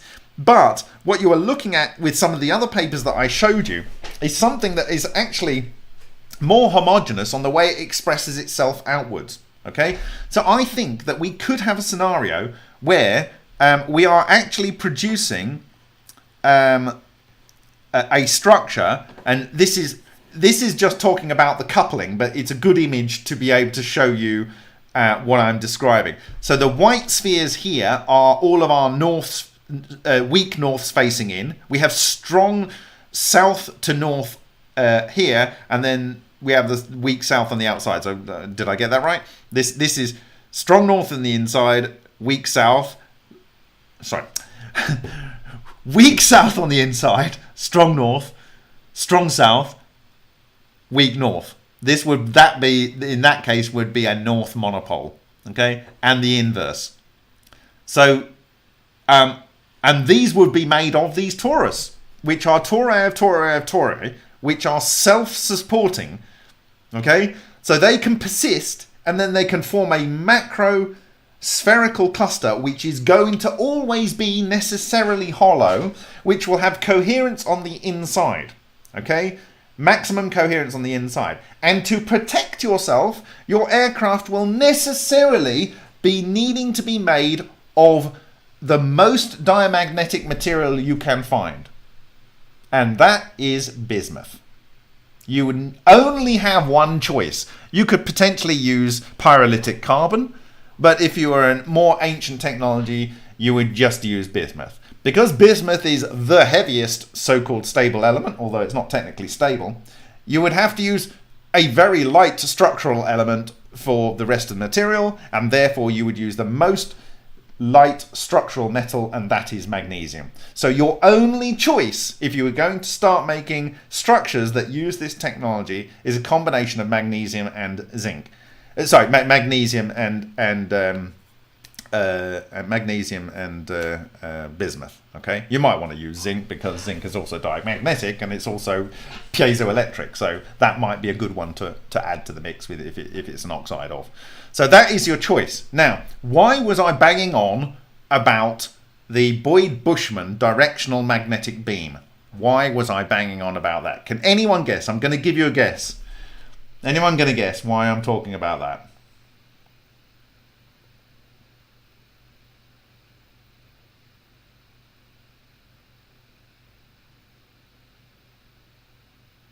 Any guesses?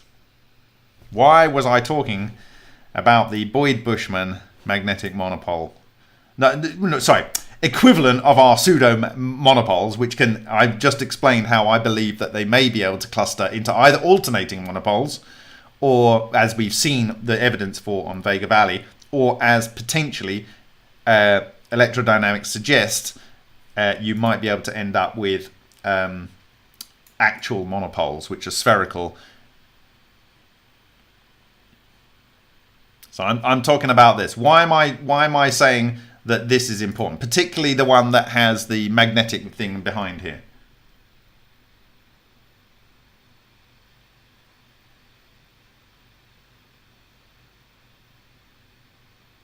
No guesses for me. Anyone got a clue? Anyone got a clue?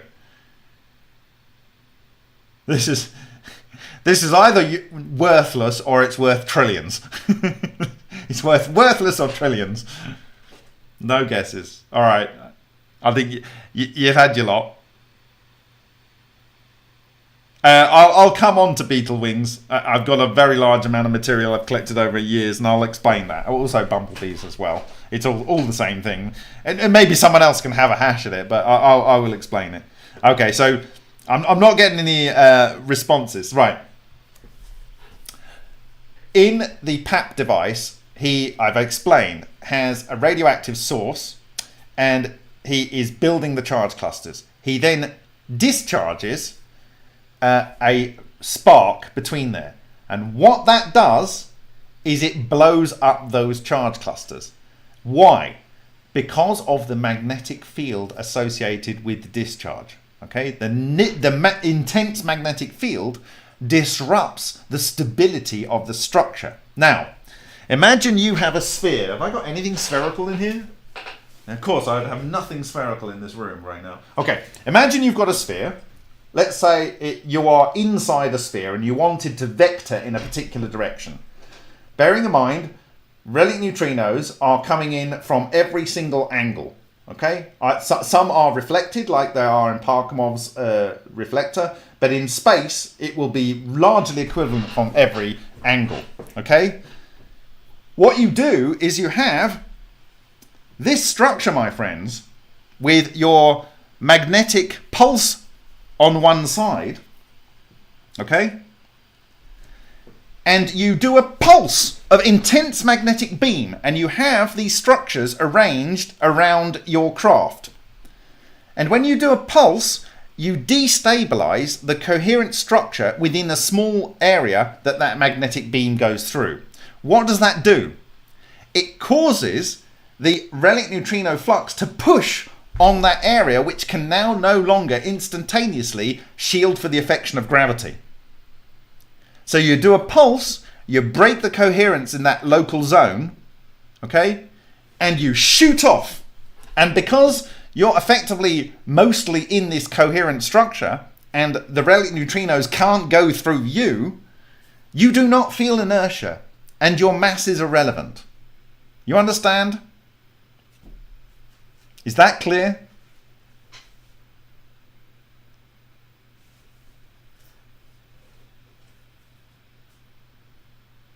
You're blowing up the thing that is shielding the area. So I'm afraid that the alien reproduction vehicle, it's comically basic interpretation of the facts.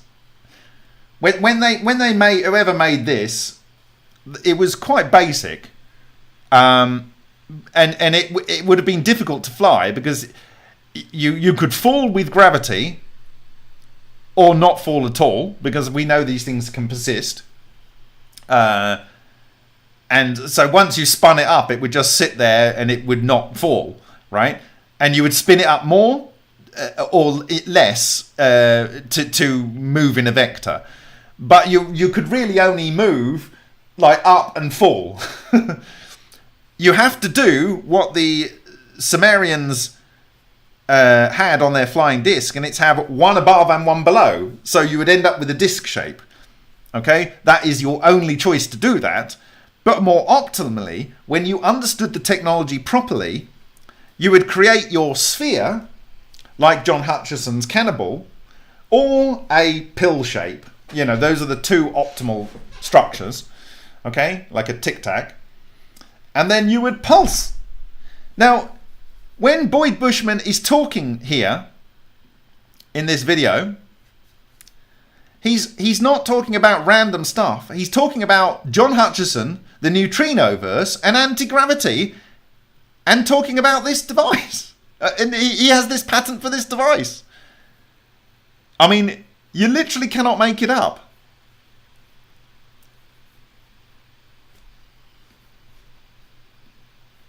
It was a big Easter egg from him. And so if you look at the Sumerian tablet here, you have one above and one below. Okay? And I imagine that the one is to... This is a different variation of the technology. So this alien reproduction vehicle was... I'm really not sure what I'm doing, but it seems to work. Right? Your normal disc shaped, which is semi-symmetrical on the top and bottom, would be more like this shape. But the most advanced technology, weirdly, would be a sphere. Would be a sphere. Would be a sphere with or a tic-tac shape. Those would be your more advanced technology. Not your UFO, not your ARV, but your sphere. And because they have they are completely, they're most efficient, right? So the chances of the Evo destabilizing is minimal. Once you've spun it up to the level where it's maintaining those pointing vectors, it could, if it was maybe made in the right way, it could even self-sustain itself from the vacuum, and you might have to deliberately break the coherence in order that you can feel the gravity again, okay? Your mass and inertia are shielded inside. My one problem that I would feel is that you would have a problem with consciousness and cognition inside the device that was made like this. And I would counteract that by having some tungsten filament light bulbs producing relic neutrinos, right? You wouldn't necessarily be in contact with reality outside, but at least your brain would be getting what it needs, okay? And then you have these Boyd Bushmen, vectorizable. I mean, why create a magnetic beam? Why create it? Why would you create a magnetic beam? I wonder. But a magnetic... So like, when we start talking about the minutiae of this, when I start talking about the translations of Shishkin's work,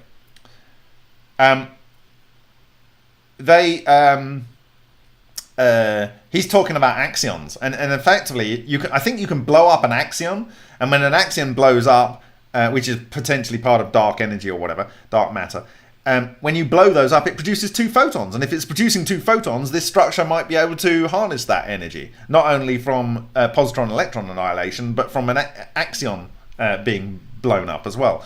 So magnetic fields, we know that the intense magnetic field in the PAP engine was blowing up the charge clusters that were built.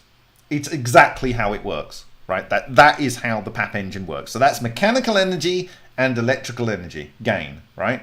You need to ground it to stop build-up of charge clusters to cause the failure that caused the accident that Feynman was effectively responsible for pulling out the grounding wire, okay? So you can understand why they want to protect this technology, because just look at it this way. Like Tesla said in 1914 or whenever it was, 1911, that he could, using this technology, I can make an object of any weight, any size, and it will fly almost any speed in any weather. And you know, and you just need to start it up, and it'll work. So he had pretty much all the tools you need. I mean, he had electromagnets, definitely.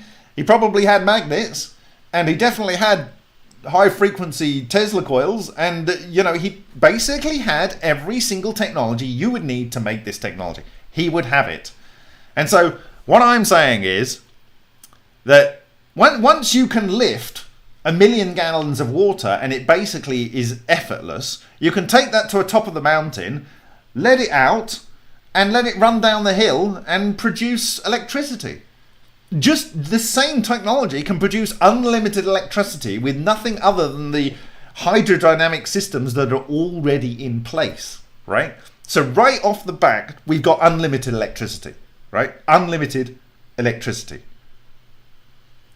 But I don't want to see these kind of things going on and these kind of things going on. I don't want to see these inverted 5-pointed stars. I want to level up the community, the worldwide community, to understand that this technology is real. It's our birthright. And, you know, bring a bit of love into it, and let's start a new game. And the question here is, what is this structure here? And as I said, it is the substructure of a substructure of a torus, and that torus looks like this on this part of a blown up larger bagel, which would ordinarily look something like this or like these, and that this is closest, damn it, to the 48 segments. This is a 24 segment structure. And that these are the basis for not the most optimal, but perfectly functional flying disk technology. And that the best one is to go ball lightning and have the sphere. Then you will have this impenetrable shield, which will prevent things from coming in.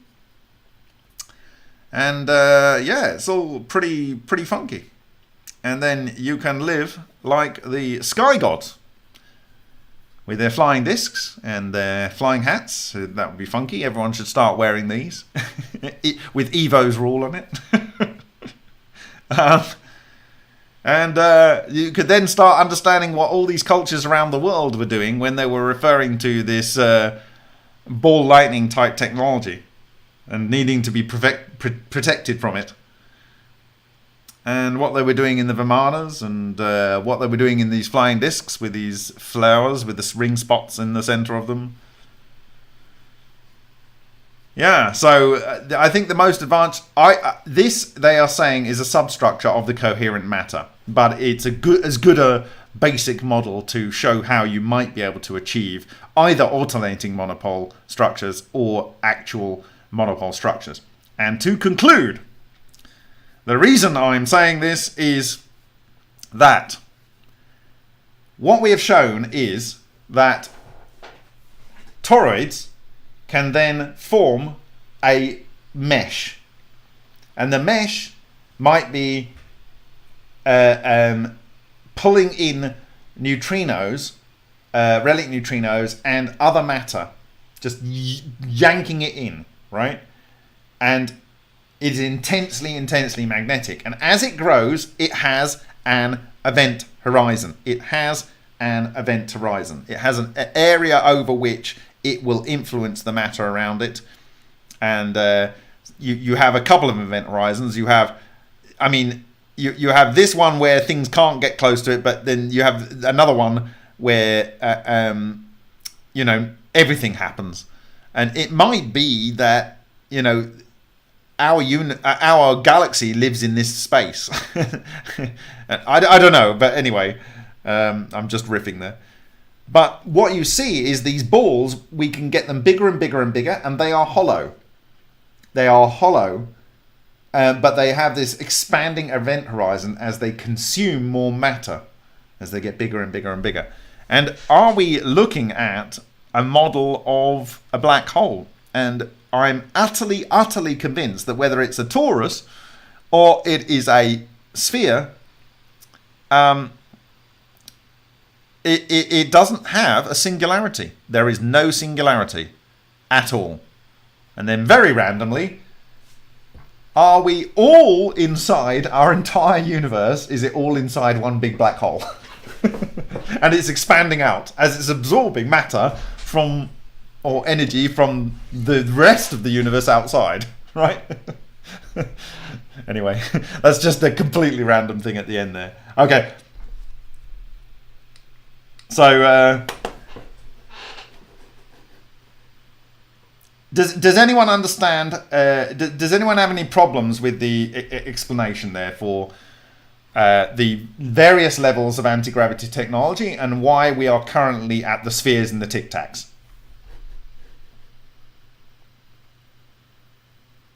No, I'm saying that if I have this Kerala sand here, Stephen, that the reason that that's falling is because underneath it, the Earth, which is a living organism, is absorbing the relic neutrino flux, which means below this there is less relic neutrinos, right? So the push around it is pushing it down. That's your weak force of gravity, okay? Although this has got a lot of thorium in it, so it's quite heavy, okay? If this had this shield around it, okay, then the relic neutrinos coming down here would immediately be consumed by the structure itself. So it basically has no force on it. It has no force. Or it wouldn't see it. It would go there and it would just come out the other side because it passes through the coherent matter. And so it doesn't see it. So what I'm saying is, this is the nearest thing I've got to a sphere. Inside there you have one of these Boyd Bushman, Lockheed Martin patent magnetic beams. They shoot at part of the outer structure of the thing that you're in. It destabilizes it there, so it's not then absorbing the push force of the relic neutrino flux at that point, and you vector in that direction because you have zero resistance whatsoever, and you have whatever resistance there.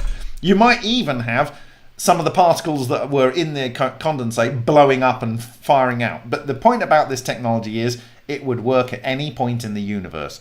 Any point, anywhere in the universe, okay?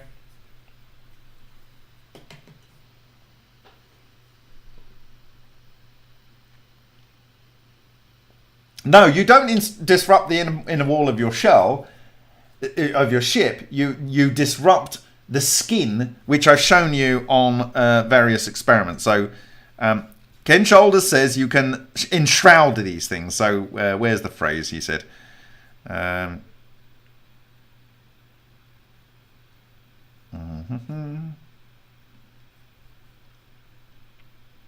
So here, it enshrouds stuff. This is all written in some of these things on the web. When it enshrouds things, it can allow them to disappear. It does make atoms disappear in my laboratory work, right? Okay, so it makes them disappear. Effectively, when he's saying disappear, there's light doesn't interact with them, charge doesn't interact with them. You've effectively cloaked it. Now let's look at the Lockheed Martin pattern. Let's go and have a look at that, because then we know what we can do with this technology, can't we? Let me go and get the Lockheed Martin pattern. So I'm going to go back to the very first blog on remote view. So we're on remote view, and I'm going to put in coherent here. And we go down to this one, which is the very first blog entry. And we have the pattern here. But I think I downloaded it earlier. Didn't I? Somewhere.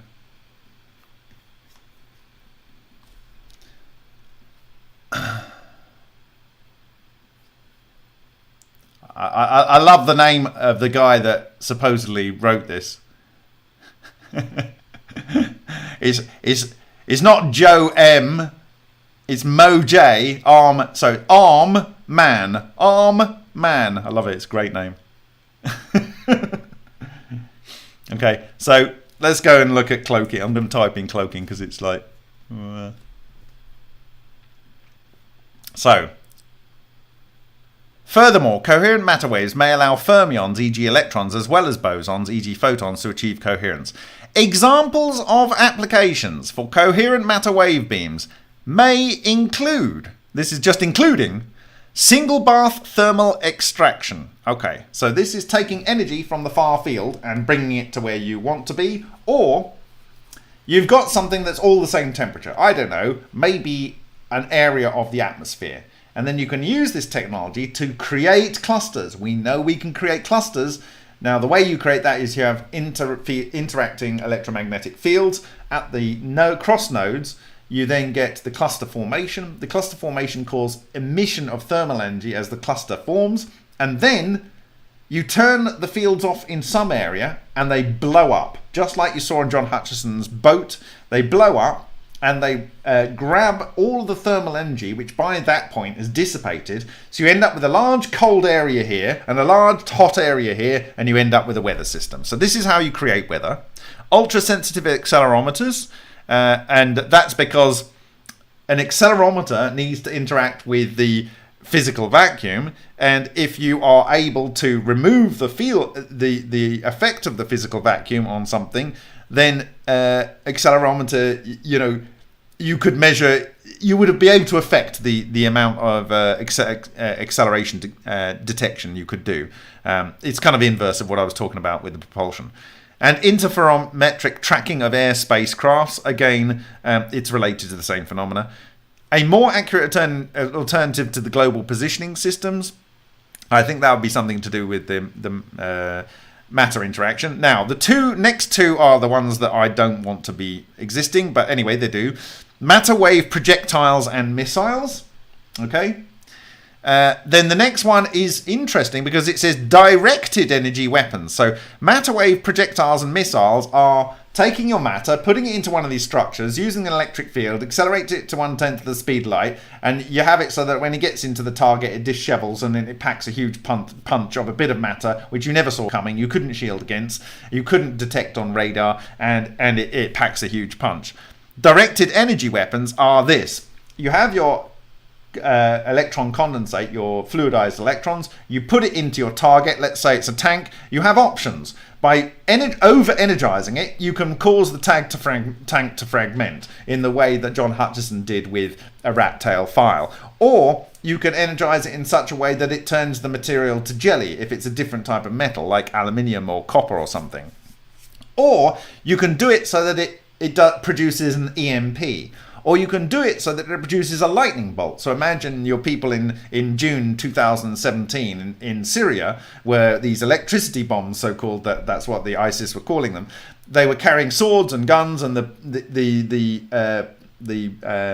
journalists were asked to put anything metallic, their belts, their jewelry, their radio equipment on the ground, because the ISIS were going to be exposed to the electricity bombs. When that comes down, it goes into your weapon, it goes into your sword, it goes into your metal head protection, and then you trigger it to produce a vast amount of electrons that electrocutes the person. So this is what you mean by directed energy weapons. You package the energy up, you deliver it to your target, and then you choose what you want to do with it. That's directed energy weapons. Matter wave optics and cloaking. Matter wave optics and cloaking. So by putting matter wave around an object, you can effectively change its optical properties, so that, as you saw in the Bogdanovich work, I showed you that the torus, which is maybe not actually a physical thing, is black. Like, there's a bright light behind it, but it's black. So you can actually create, like you had a Tomahawk cruise missile, you could make it look like a plane, for instance. Or you can change the optical properties of a volume of space to, say, make a lens that's floating in the sky to focus sunlight or something like that. Matter wave emissions and propulsion. Matter wave emission, this would be and propulsion. So separate from matter wave emissions, you have propulsion, okay? So propulsion is, if you blow up these matter wave structures, you'll have a burst coming out. That's kind of like propulsion.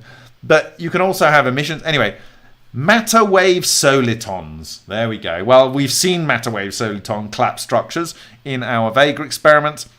High energy collision, high precision matter optics, atomic clocks, tests of physics contents, and other suitable applications. How about, like, making energy for everyone? Or, I don't know, protecting ourselves from incoming asteroids? Or, I don't know, but there's so much you can do with this which isn't blowing people up and electrocuting them, yeah?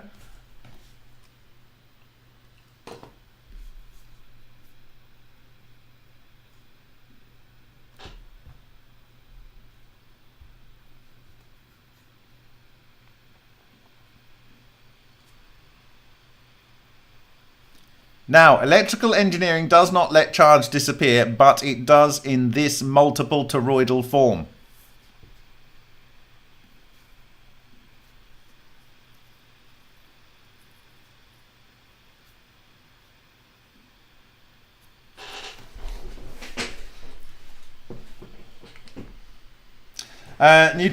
Relic neutrinos are thought to potentially be magnetic, and so they would be in this structure.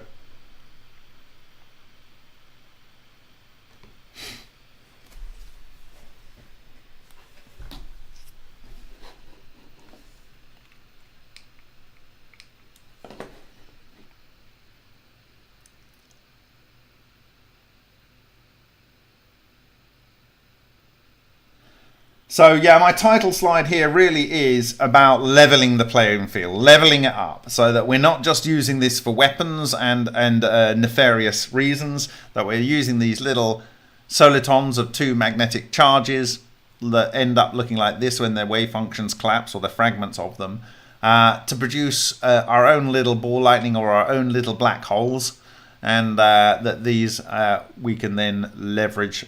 And once you have the ability to move vast amounts of matter almost effortlessly, you can construct whatever you want. You have unlimited energy with simple non-polluting technology like water running down a hill, which is on demand and highly powerful.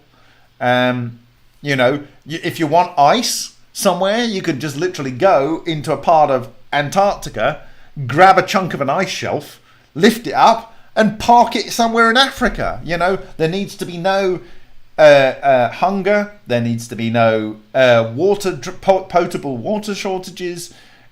Just with this one application, do you understand how incredibly powerful just that one application is? Being able to move stuff from A to B effortlessly.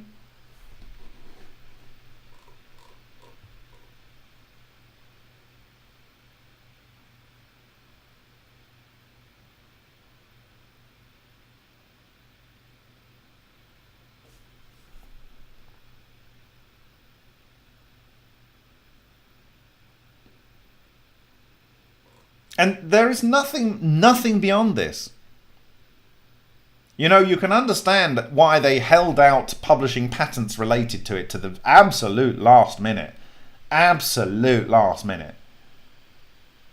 I was completely onto them in 2017. Completely onto them. But there's a couple of things I needed to sort out. And I wasn't prepared to go public until I had the physical hard evidence.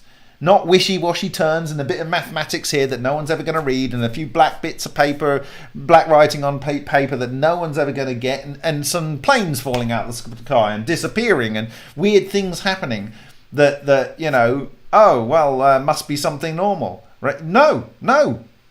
This has been weaponized, and we need to level it up. When do we start and how best to do this? Well, you're already... You guys are at the vanguard.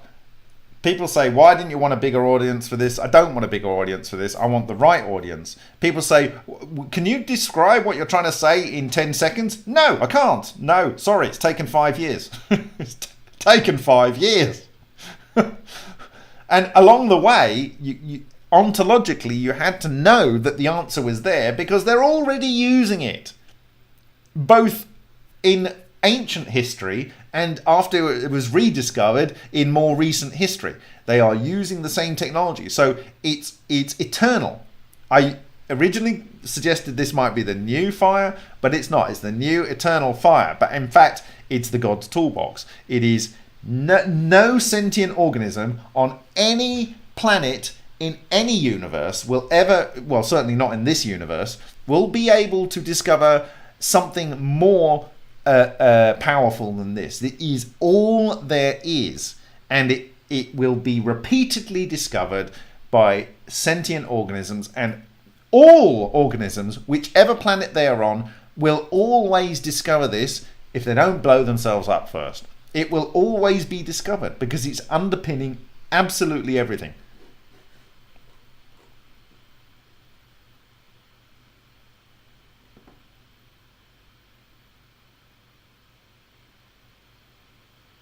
So we're going to share some videos in the next couple of days. We've got people that are, one guy has bought 700 ferrite coils from Toshiba. Dave has produced a really wonderful winding machine to produce coils auto-magically, although it looks hilarious at the moment, and he says I can't share the current video that he's given me because people will think it's a joke, but it's not a joke. He's a very serious engineer, and so he's going to produce some other videos, so we're going to share that soon. I will share the video of one guy that produced a ball lightning in a tube using a little bit of electromagnetic stimulation before the Bagel game was released, and so I think maybe we have a potential for producing ball lightning and in a controlled way.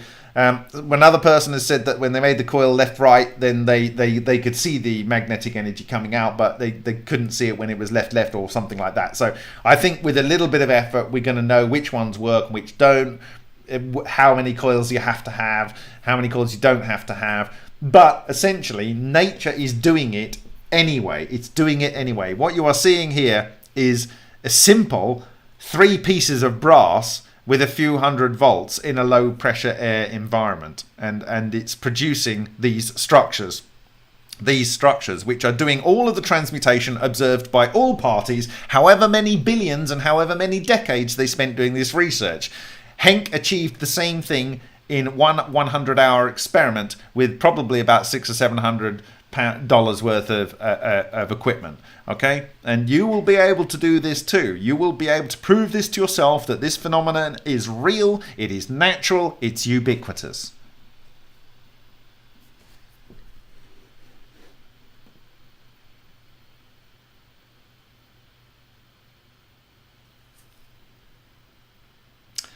Stuart, nothing does happen until it does. That's the way things are. It creates everything, FPV Angel. Yes, it is the root cause of everything. When you realize that the elements that this produces are the elements for life, And you can start off, for instance, you can have a planet that is just producing a little bit of electricity inside it.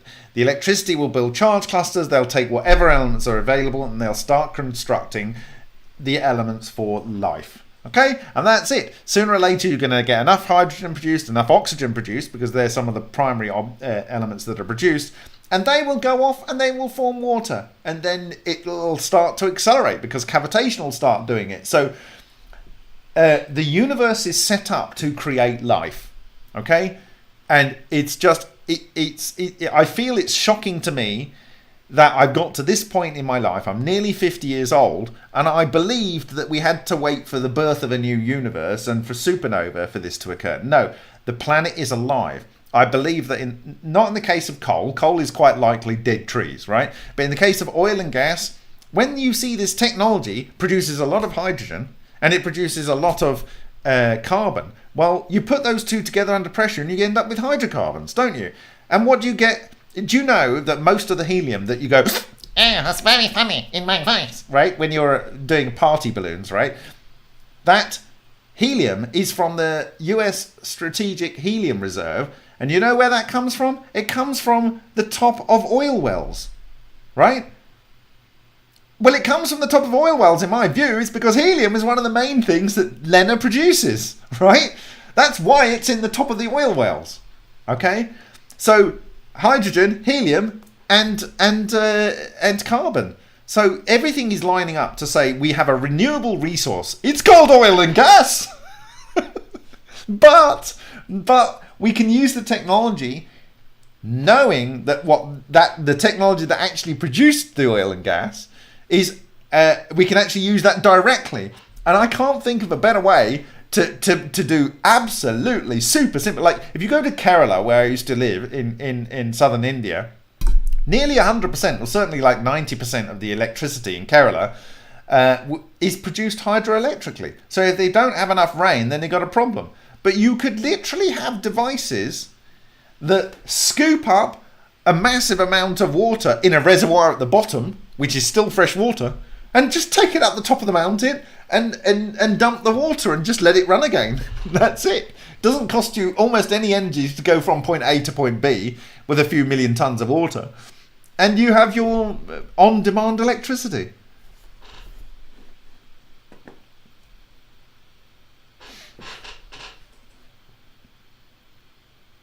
What do you perceive ultramatonic radiation? I have no idea what that is.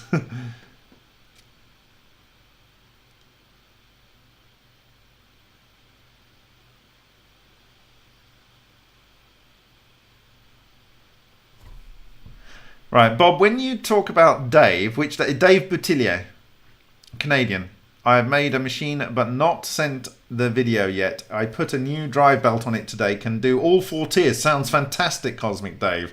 I love to see that. I'm going to make this public now. I took the domain in, I think, 2018 called starfire.tech. And I want it to be a platform where people can share this technology. We shall see. But we need to work together on this. I didn't do this 10 years of work just for someone to walk away and lock it up, or try and get a patent which then gets classified so no one can ever do it again. So don't do that. Don't do that. Don't be the egotistical, greedy person that ruins it for everyone else. Okay? Let's work together.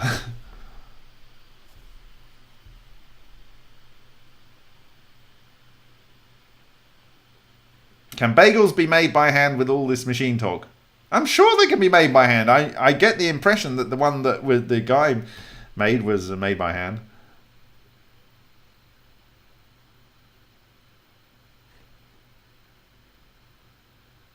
Harry, that is the intention, to have a forum. In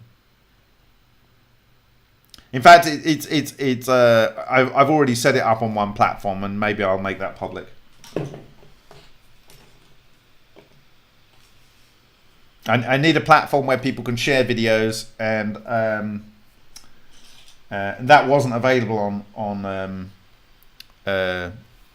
Substack initially, but it is now, I have it available because I've been running for a certain period of time. Could one of the degrees of n be rotation of a 3n coil?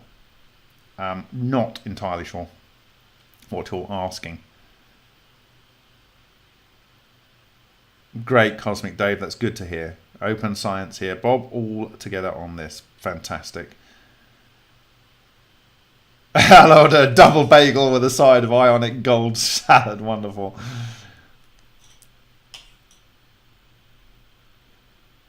Okay, so I'm just going to read through some of your comments and then I'm going to call it a night. If anyone needs, I think this last week, if anyone wants me to run through some of the data from last week, but essentially what we can say is that the spheres are iron and oxygen with a little bit of carbon, and that the toroids are calcium and oxygen with a little bit of carbon, and then somewhere in between you get silicon and magnesium and sulfur and so forth. So these are the structures that nature is giving us, and there we go. The website is empty at the moment, yes.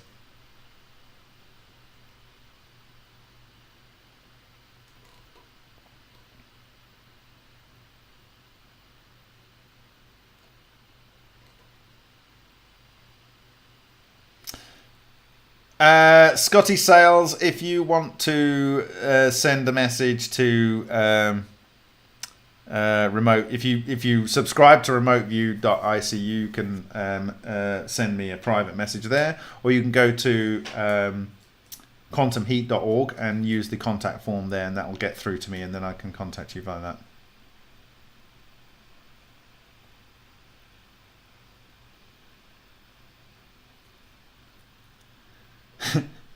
What do people think, that like the best possible technology is a sphere or a tic tac for extremely logical reasons?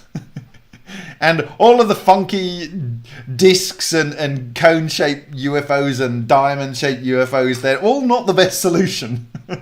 The best solution is a sphere or a tic tac.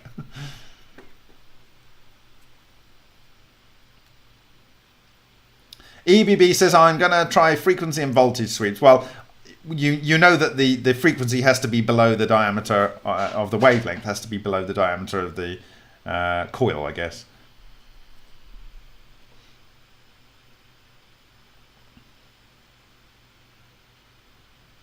Stuart Nash said, I had 32 coils. Oh, you're doing well. I don't know whether you need that many coils. The one you're seeing here on the screen on the right, this is a 24 structure, and it looks very stable. I think when you get to 40, I think 48 is the limit. I don't know until I see a bigger one. 48 is the limit. I think what happens is that the inter-substructure pressure then gets too much. Like so where are we? I think maybe the inter-substructure pressure gets too much and it just falls apart. Or maybe it kind of morphs itself into one of the spheres. And that might be the way they switch between one type and the other. But I think they're clustering. I think we know from the work of Bogdanovich here that they cluster like this, and this is from an instantaneous event pretty much, whereas in the Vega Valley of Henk Uren, and this one is instantaneous. I think in the case of Vega Valley it's 100 hours, so there's plenty of time for a much larger clustering to form. The interesting thing is less than 1,000 seconds in an ultrasonic system produced much larger coherent structures. And that's food for thought. That's really getting resonance.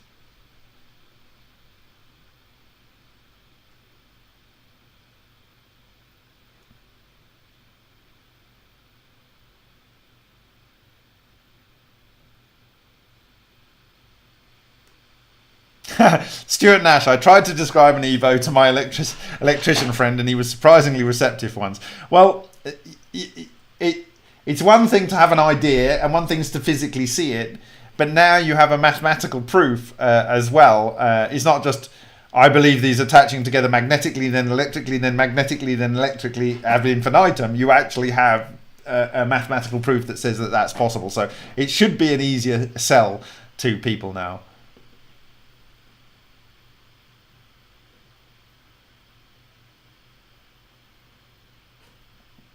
Yeah, John Hutchison actually had I don't know whether I should say this, he had a nosebleed and was in hospital. So I wish him well and a speedy recovery. We don't know what it is, but let's hope it's nothing serious. I'm always impressed by his clarity of thought and his deep knowledge of what's happened over the years and willingness to share.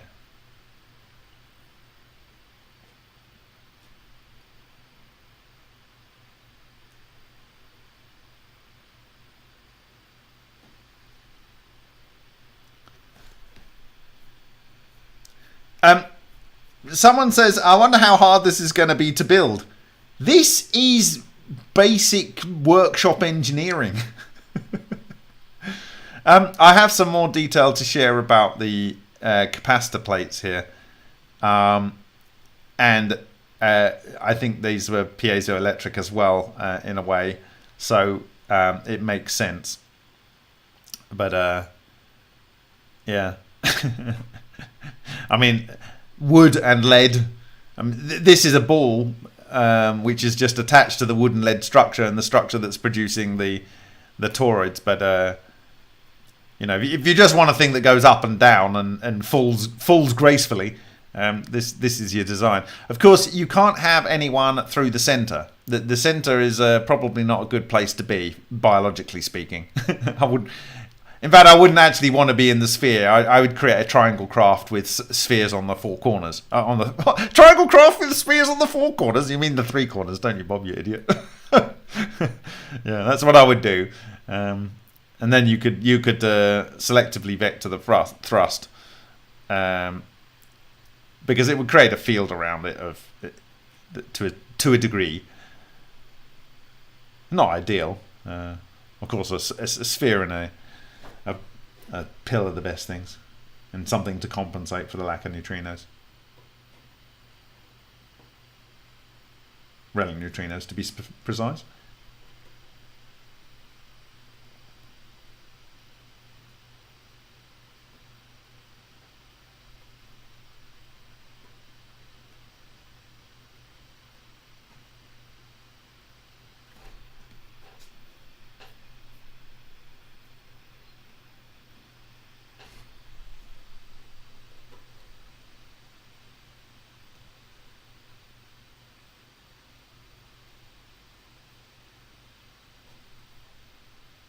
So I must say this: my wife says if something was to happen to me, someone out there needs to look after her. So she just asked me to say that. Yeah. Anyway.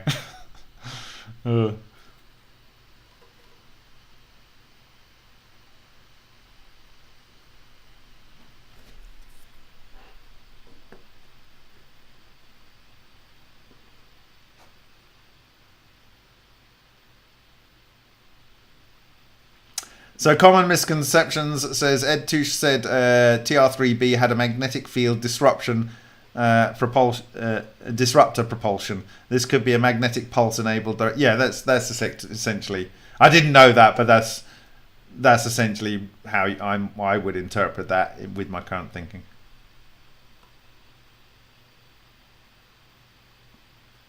And the interesting thing is because the push comes from the reverse side to the direction you're moving in, you always have the protection from inertia in the direction you're going. So you will never feel the inertia. And because it's a self-healing structure, you'll get your pulse, and you can pulse it as much as you like. And then if you wanted to change direction, the only direction I wouldn't do is immediately back in the direction you came. Which is likely something you wouldn't want to do, because if you're going in a direction, it's likely because you want to get away from something. So you're not going to want to go exactly back in the direction you came, because if you did that, then maybe it hadn't instantaneously fixed the shield, and so you would feel a little bit of inertia, at least through the vector line of that. But no, you in my understanding, you would be able to change direction instantaneously with the spherical structure, and then it just comes down to, I mean, this magnetic pulsar for the direction, you could have multiple all over the craft, or you could just have a big one which rotates to the vector you want to move in. That's it. It's like one thing that points and punches a hole through the thing that's shielding the effect of gravity on the overall structure. It just goes and it kicks you in the opposite direction. It's so ridiculously simple. Oh dear. Basic people could have discovered this, you know. You could reasonably expect them to have discovered it most places if they weren't being held back deliberately.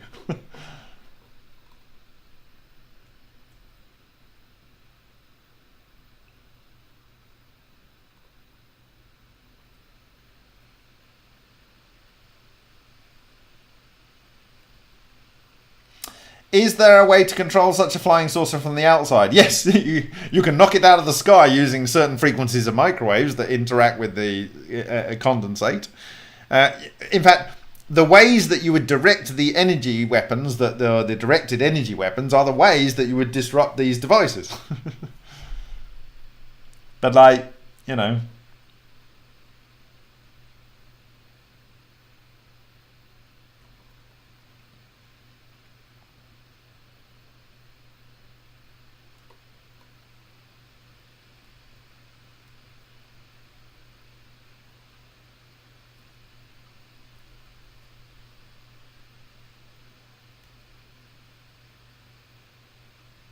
Ken Pratt, so the beetle wings shield the relic neutrino flux. I'll explain the beetle wings. I'll use microscopy, and I'll use the physical structure, what they do, how they do it, how they build the structure, and I've even got frequency recordings and so forth. So, and this might be relevant for people creating more biologically based anti-gravity equipment.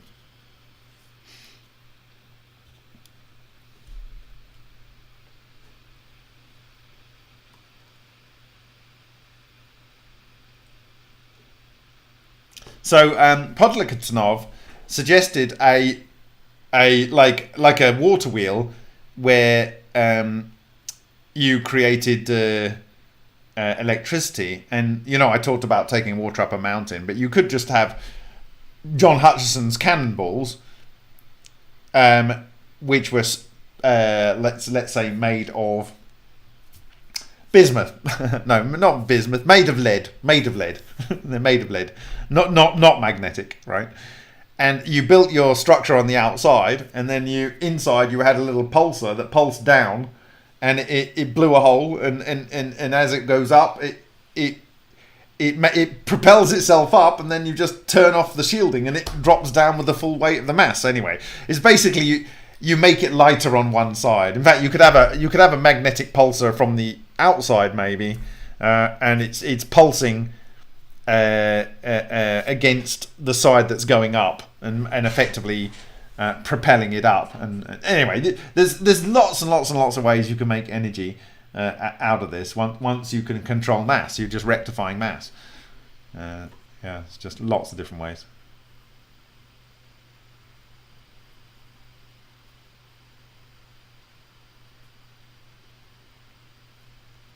Light speed was always a limited factor as is mass random. Well, if you don't have any mass, then you don't have mass that's tending to infinity, do you?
Okay, I'm going to see if you can set anything at the bottom, and then I might call it a night. The capacitor plates were piezo. I think you mean piezo. Yeah, and that would mean they were creating clusters, though, depending on their configuration and how they were stimulated.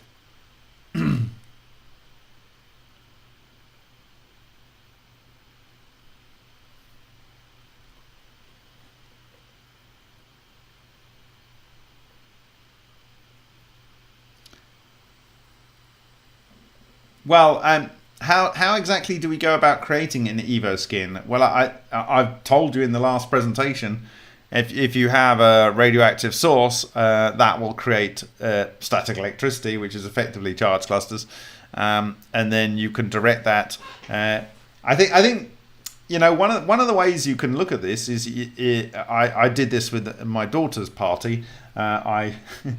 I got a load of balloons and I rubbed it against my head, and then I stuck them against the wall, and that's static electricity. So it likes to bind to certain things, and there you go.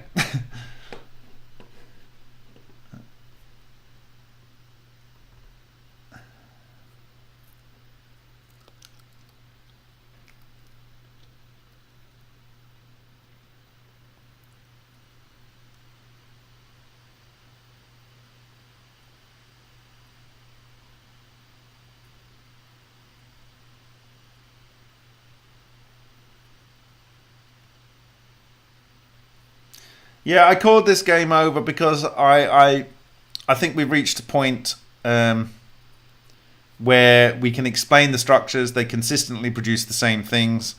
They explain all the observations of basically anyone I can think of in the field. Even looking at the samples that we looked at last week in the Vega Valley, we've replicated Matsumoto, we've replicated Yul Brown, we've replicated Ken Shoulders, we've replicated natural ball lightning, and so forth. So it's pretty much a done deal from that point of view. It works. It's not complicated. It's as complicated as having the guts and the will to, and the desire to pursue it.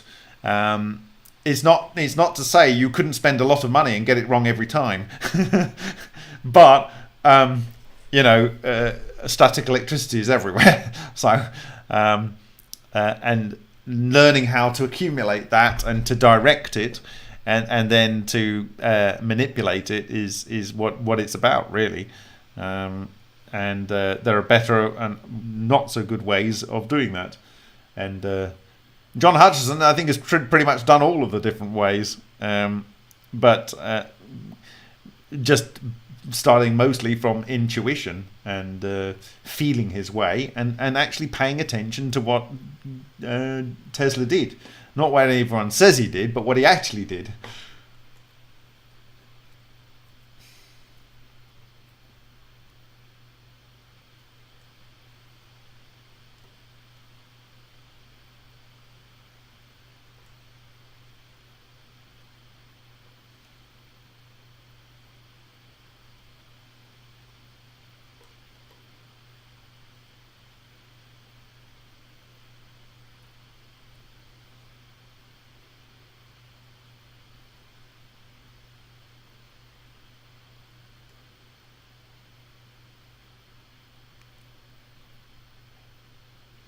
Harry, would there be a lot of radiation? Well, yes. And so you can see the radiation isn't high energy if you're not pushing it too hard. So in this case, they used lead paint, and if you look at Shishkin, the level of radiation is normally 2 to 10 kilo electron volts, and that is a lot of energy, actually, but you can shield it with the lead paint and with whatever this sort of diving bell type technology was made from. But it's the strange radiation when it goes neutral that's the problem. That's more of the problem. And so that's why I focused a lot of my attention on how do we shield for strange radiation. Yeah.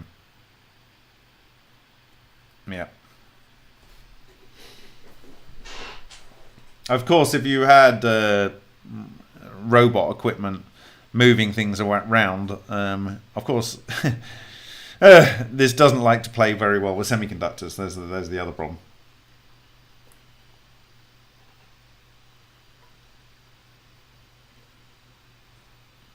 Yeah, I guess the Wimhurst wheel was doing something similar.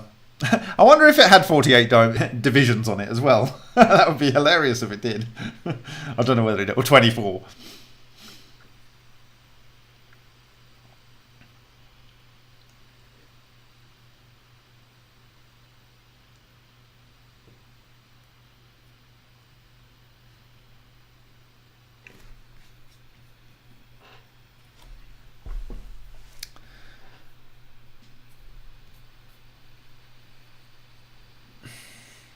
So I think the black hole is an Evo, and I think there's no singularity.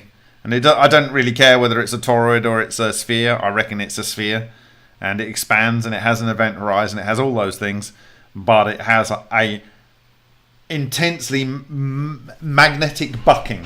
So the whole thing about Boyd Bushman's video down here was, where is he? Where's Boyd? Hello Boyd. This video here. When Boyd Bushman is talking, he's talking about a sphere, a metal sphere with two bucking neodymium magnets in it, right? That's what he's talking about here. That's what he's talking about here. And that is what I'm saying right at the end of this video, is that here you have bucking magnetic fields, right? So you have the north facing in, the north facing in. Okay? Or whatever. And so I think in that one video, Boyd Bushman told us how Lockheed Martin created anti-gravity craft, and the method of control is his other patent. And he related it to John Hutchison. I mean, it's literally, he told you exactly what is going on. Exactly. Do you get it? Boyd Bushman took neodymium magnets with a hole in the middle, turned them so that they were pushing themselves apart. In my video, I showed that it didn't. When I held it up to an electron gun, if I show you here, that's what I look. When the bucking fields are there, nothing seems to happen to electrons. I put the norths two norths together, right? So you can imagine that this is two. We've got the south's just facing outwards. That's it, just the south. And the souths are the collectors of, in my view, of the relic neutrino flux, right? The norths spew out and the souths collect them. So all that's happening is that as the relic neutrino flux is trying to come in, it just goes in and it gets stuck in there and it aggregates into the clusters, right? You understand? Is that clear? Is that clear? So he told you there, and when he dropped these bucking neodymium magnets from a height, they're both spheres of the same type. He dropped them something like 40 times, and every single time out of 40 times, the one that had the magnets in there arrived last, which means the effect of gravity was lowered on it. Yeah? And so he was telling you, he was telling you what to do.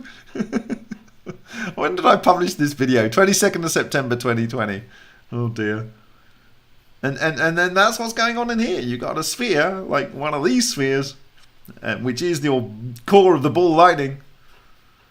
And one of these spheres, there's part of it here. And that's just sucking. It is the ultimate suck of relic neutrino flux. Which means it's the ultimate sink for gravity, which means it is the black hole. Do you understand what I'm saying? Do you want to understand what I'm saying? Normal matter absorbs it and grows and makes more matter, right?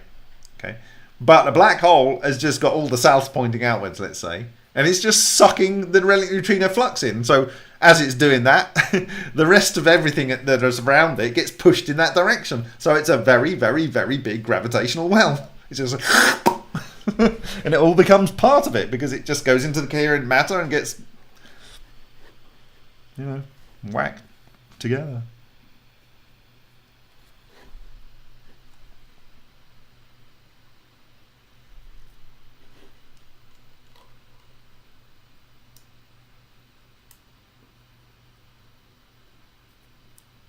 Can we get hexagon and pentagon off-the-shelf magnets? Well, you can, but I don't know whether you need to. The circles will do. Just like has been done by the Le Pont with the primer fields, but you just make a whole sphere.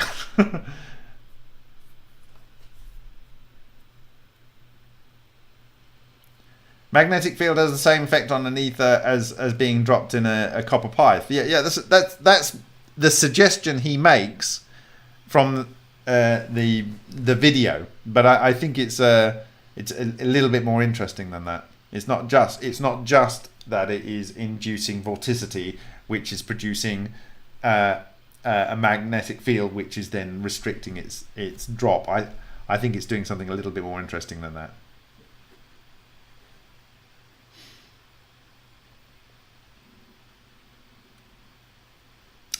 Okay, so I think we're going to finish up. This was game over, and we want to end all of this nonsense here and level up the playing field, and we're ready for a bit of loving with our cardioids and a new game where we understand the exotic vacuum objects, spheres and toroids, and what they can do for us.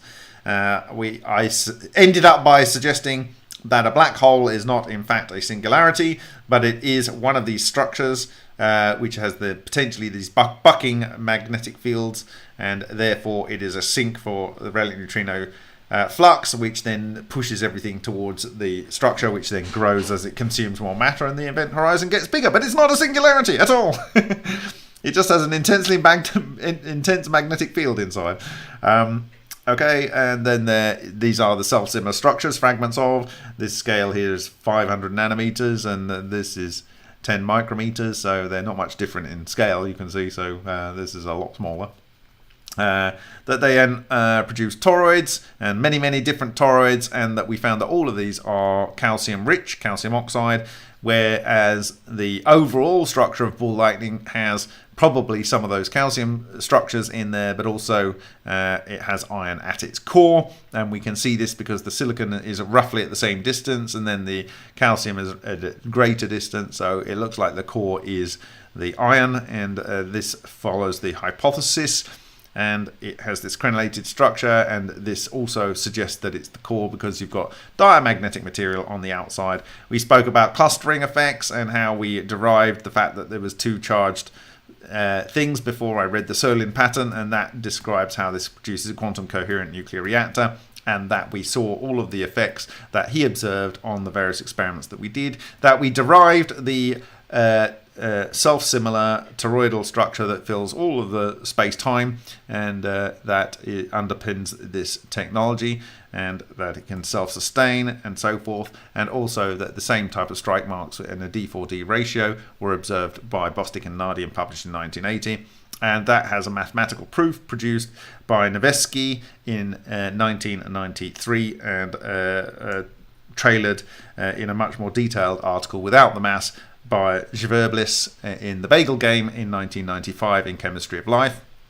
And then we talked about how Maxwell's vortex lattice for electromagnetic vortex lattice was done by published in 1887, and that this is what we see on the Vega Valley, and that using these various papers we showed several images that showed the structure that you would see if this is actually what was going on, and that is exactly what you do see, and therefore it's almost certain that that is what is going on. This electromagnetic vortex lattice, and that is compatible with the latest science in coherent superconducting superfluid condensates. And then we had these birdies, which are two types, and the fact that if they're mixed they join in this way, and if they're not mixed they join that way, but they are born together as a pair, and I believe that we've seen these in the Vega Valley, and I pointed those out in the part with the two bright spots that you get in each one, and that then these are the things that cluster together. and they have this soft pole and the strong pole, and they cluster into these groups instantaneously. And then Ken Shoulders was basically dealing with toroidal forms, not so much on the spherical forms. Matsumoto observed the spherical forms. He's a pair in his work by Ken Shoulders, and we showed that the toroidal structures produce the elements from whatever elements we give it that our toroidal structures had formed. But the ball lightning generally, which is an Evo, does that. Same thing that he observed, and it has this sloshing, and we showed many images of sloshing, and that you can safely produce up to 4 tons per day for 11 weeks of extra metal from fusing carbon and oxygen together. Carbon and oxygen we showed can fuse to silicon, and 2 carbons and oxygen can fuse to calcium, and 3 carbons and oxygen can fuse to iron. Sometimes you need to capture a few protons and electrons into the mix, but that's all doable. And then we showed the ball lightning structure here. We showed that EVOs in pairs also have a substructure, so one would be a north, one would be a south, and this is a pair that's coming down, and then this is a magnetic cluster pair, and then it ends up by moving towards a cardioid structure. It shields mass and inertia, and it can also effectively teleport material. And I also had a note here that Adamenko, Solian, and Matsumoto achieve spherical clusters. And then I talked about EVO interactions, which we've observed, and these ones, and that our structure is that, therefore, because of what I've said before, is a magnetic fluid, and it produces a magnetic fluid structure. It is allotropes of carbon type structure. So Solian said that you get tubes and spheres, and at the end of a tube you have a sphere, and this is effectively if this was a tic-tac spacecraft, it would be a very small one, but you get the idea. And there's 3 basic structures you can have for these things, where you have twisting, you have zigzag, and you have linear structures in your analog of a carbon nanotube. And then this is part of a bucketball, where you don't just have hexagons, you have hexagons and pentagons to cap the end. And we see all this in a magnetic fluid, this one being Lyndon Gledhill's macro photography of the ferrofluid, and it has these cell structures to it, which are very similar to that we see on the walls. However, in our case, the black bit is the actual analog of the coherent superconducting condensate. And at the end of one of the channels, we saw these red-green, suggesting this same Maxwell alternating pseudo-monopole structure to it, that I actually feel from the work of the patents and the specific video where he's talking about certain things, that you can not only have that structure, but you can also have bucking magnetic fields in a spherical structure, because we observed that norths and norths can join together, and souths and souths can actually join together in the Lion reactor. And that when you do have a bucking north magnetic field like this, for instance, you don't see any effect on the electrons surrounding it when you point it. This was to my 32-inch 1990s CRT monitor, and you see something very different otherwise. I actually have a dead slide I didn't show, but basically axions or condensed relic neutrinos, they can both be affected by this breakup that is caused by a pulse magnetic field, which could be delivered by the Boyd-Bushman-Lockheed Martin patent. And then I spoke that this particular image here, where I had reviewed it many moons ago, and it had the Maltese cross on it, because that is one of the symbols of the original electrical order of electrical engineers from Britain, UK, where I was born. I had this slide which I shared in 2016, and after I derived the structure, I in my head realized that it was something similar to this, and it turns out that it would appear there's 48 segments around here. And when I found out what it was on the British Museum's website, it said it is the flying disc of the sky gods, and the helmet is the helmet of the sky gods. And that throughout cultures around the world, they have these self-similar structures in their iconography, which are specifically and only referring to ball lightning. And the ball lightning technology effectively comes to destroy the deceiving forces, the great symbolic evil that uses humanity and obstructs happiness and prosperity. And I think that is what we can play a role to ensure happens. Some people have tried to keep this for themselves, but it was used in ancient times back in India. And in other people, they set themselves up as gods by keeping this technology to themselves. However, there are enough subtle hints out there that if you think differently, it becomes a little bit clearer about what's going on. And then all of the things that you observe seem to drop into place and be obvious when you understand the technology. So that is game over. Are we ready to level up society and start a new game? A new dawn of an old age. And that's for Corky.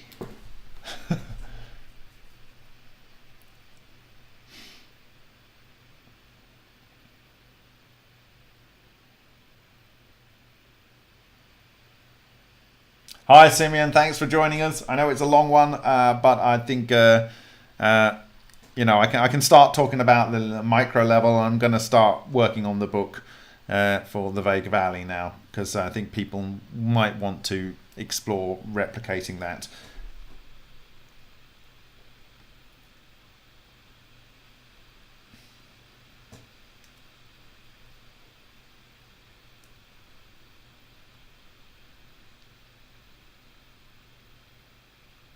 I will contact you, Scotty, when I wake up in the morning. So, I don't know, I'm going to see if I can check in. There's this thread on... there's this attempt to do the Shuenju melting and freezing of a lead tin alloy on Alien Scientist channel, Jeremy's channel. I don't know when it's starting. It's when the eclipse is happening in the US at some point. So I think they've got some alloy ready. They've done some tests as well. So what I'll say is thank you very, very much for your time. My name is Bob Grinier, and this is a presentation for the Martin Fleischmann Memorial Project called Game Over. And I think we now better understand, hopefully, the world we live in, and we can do some magic, which is not magic, it's just science, and it's actually quite simple science when you know how. Of course, all these things are. And I look forward to a much brighter future where people aren't killing people over things that should never be things for people to kill people over. And we can get on with life, liberty, and the pursuit of happiness. So with that, I'll say thank you very much, and buenas noches, dobro noc, buonasera, good night. I'll see you in the next video.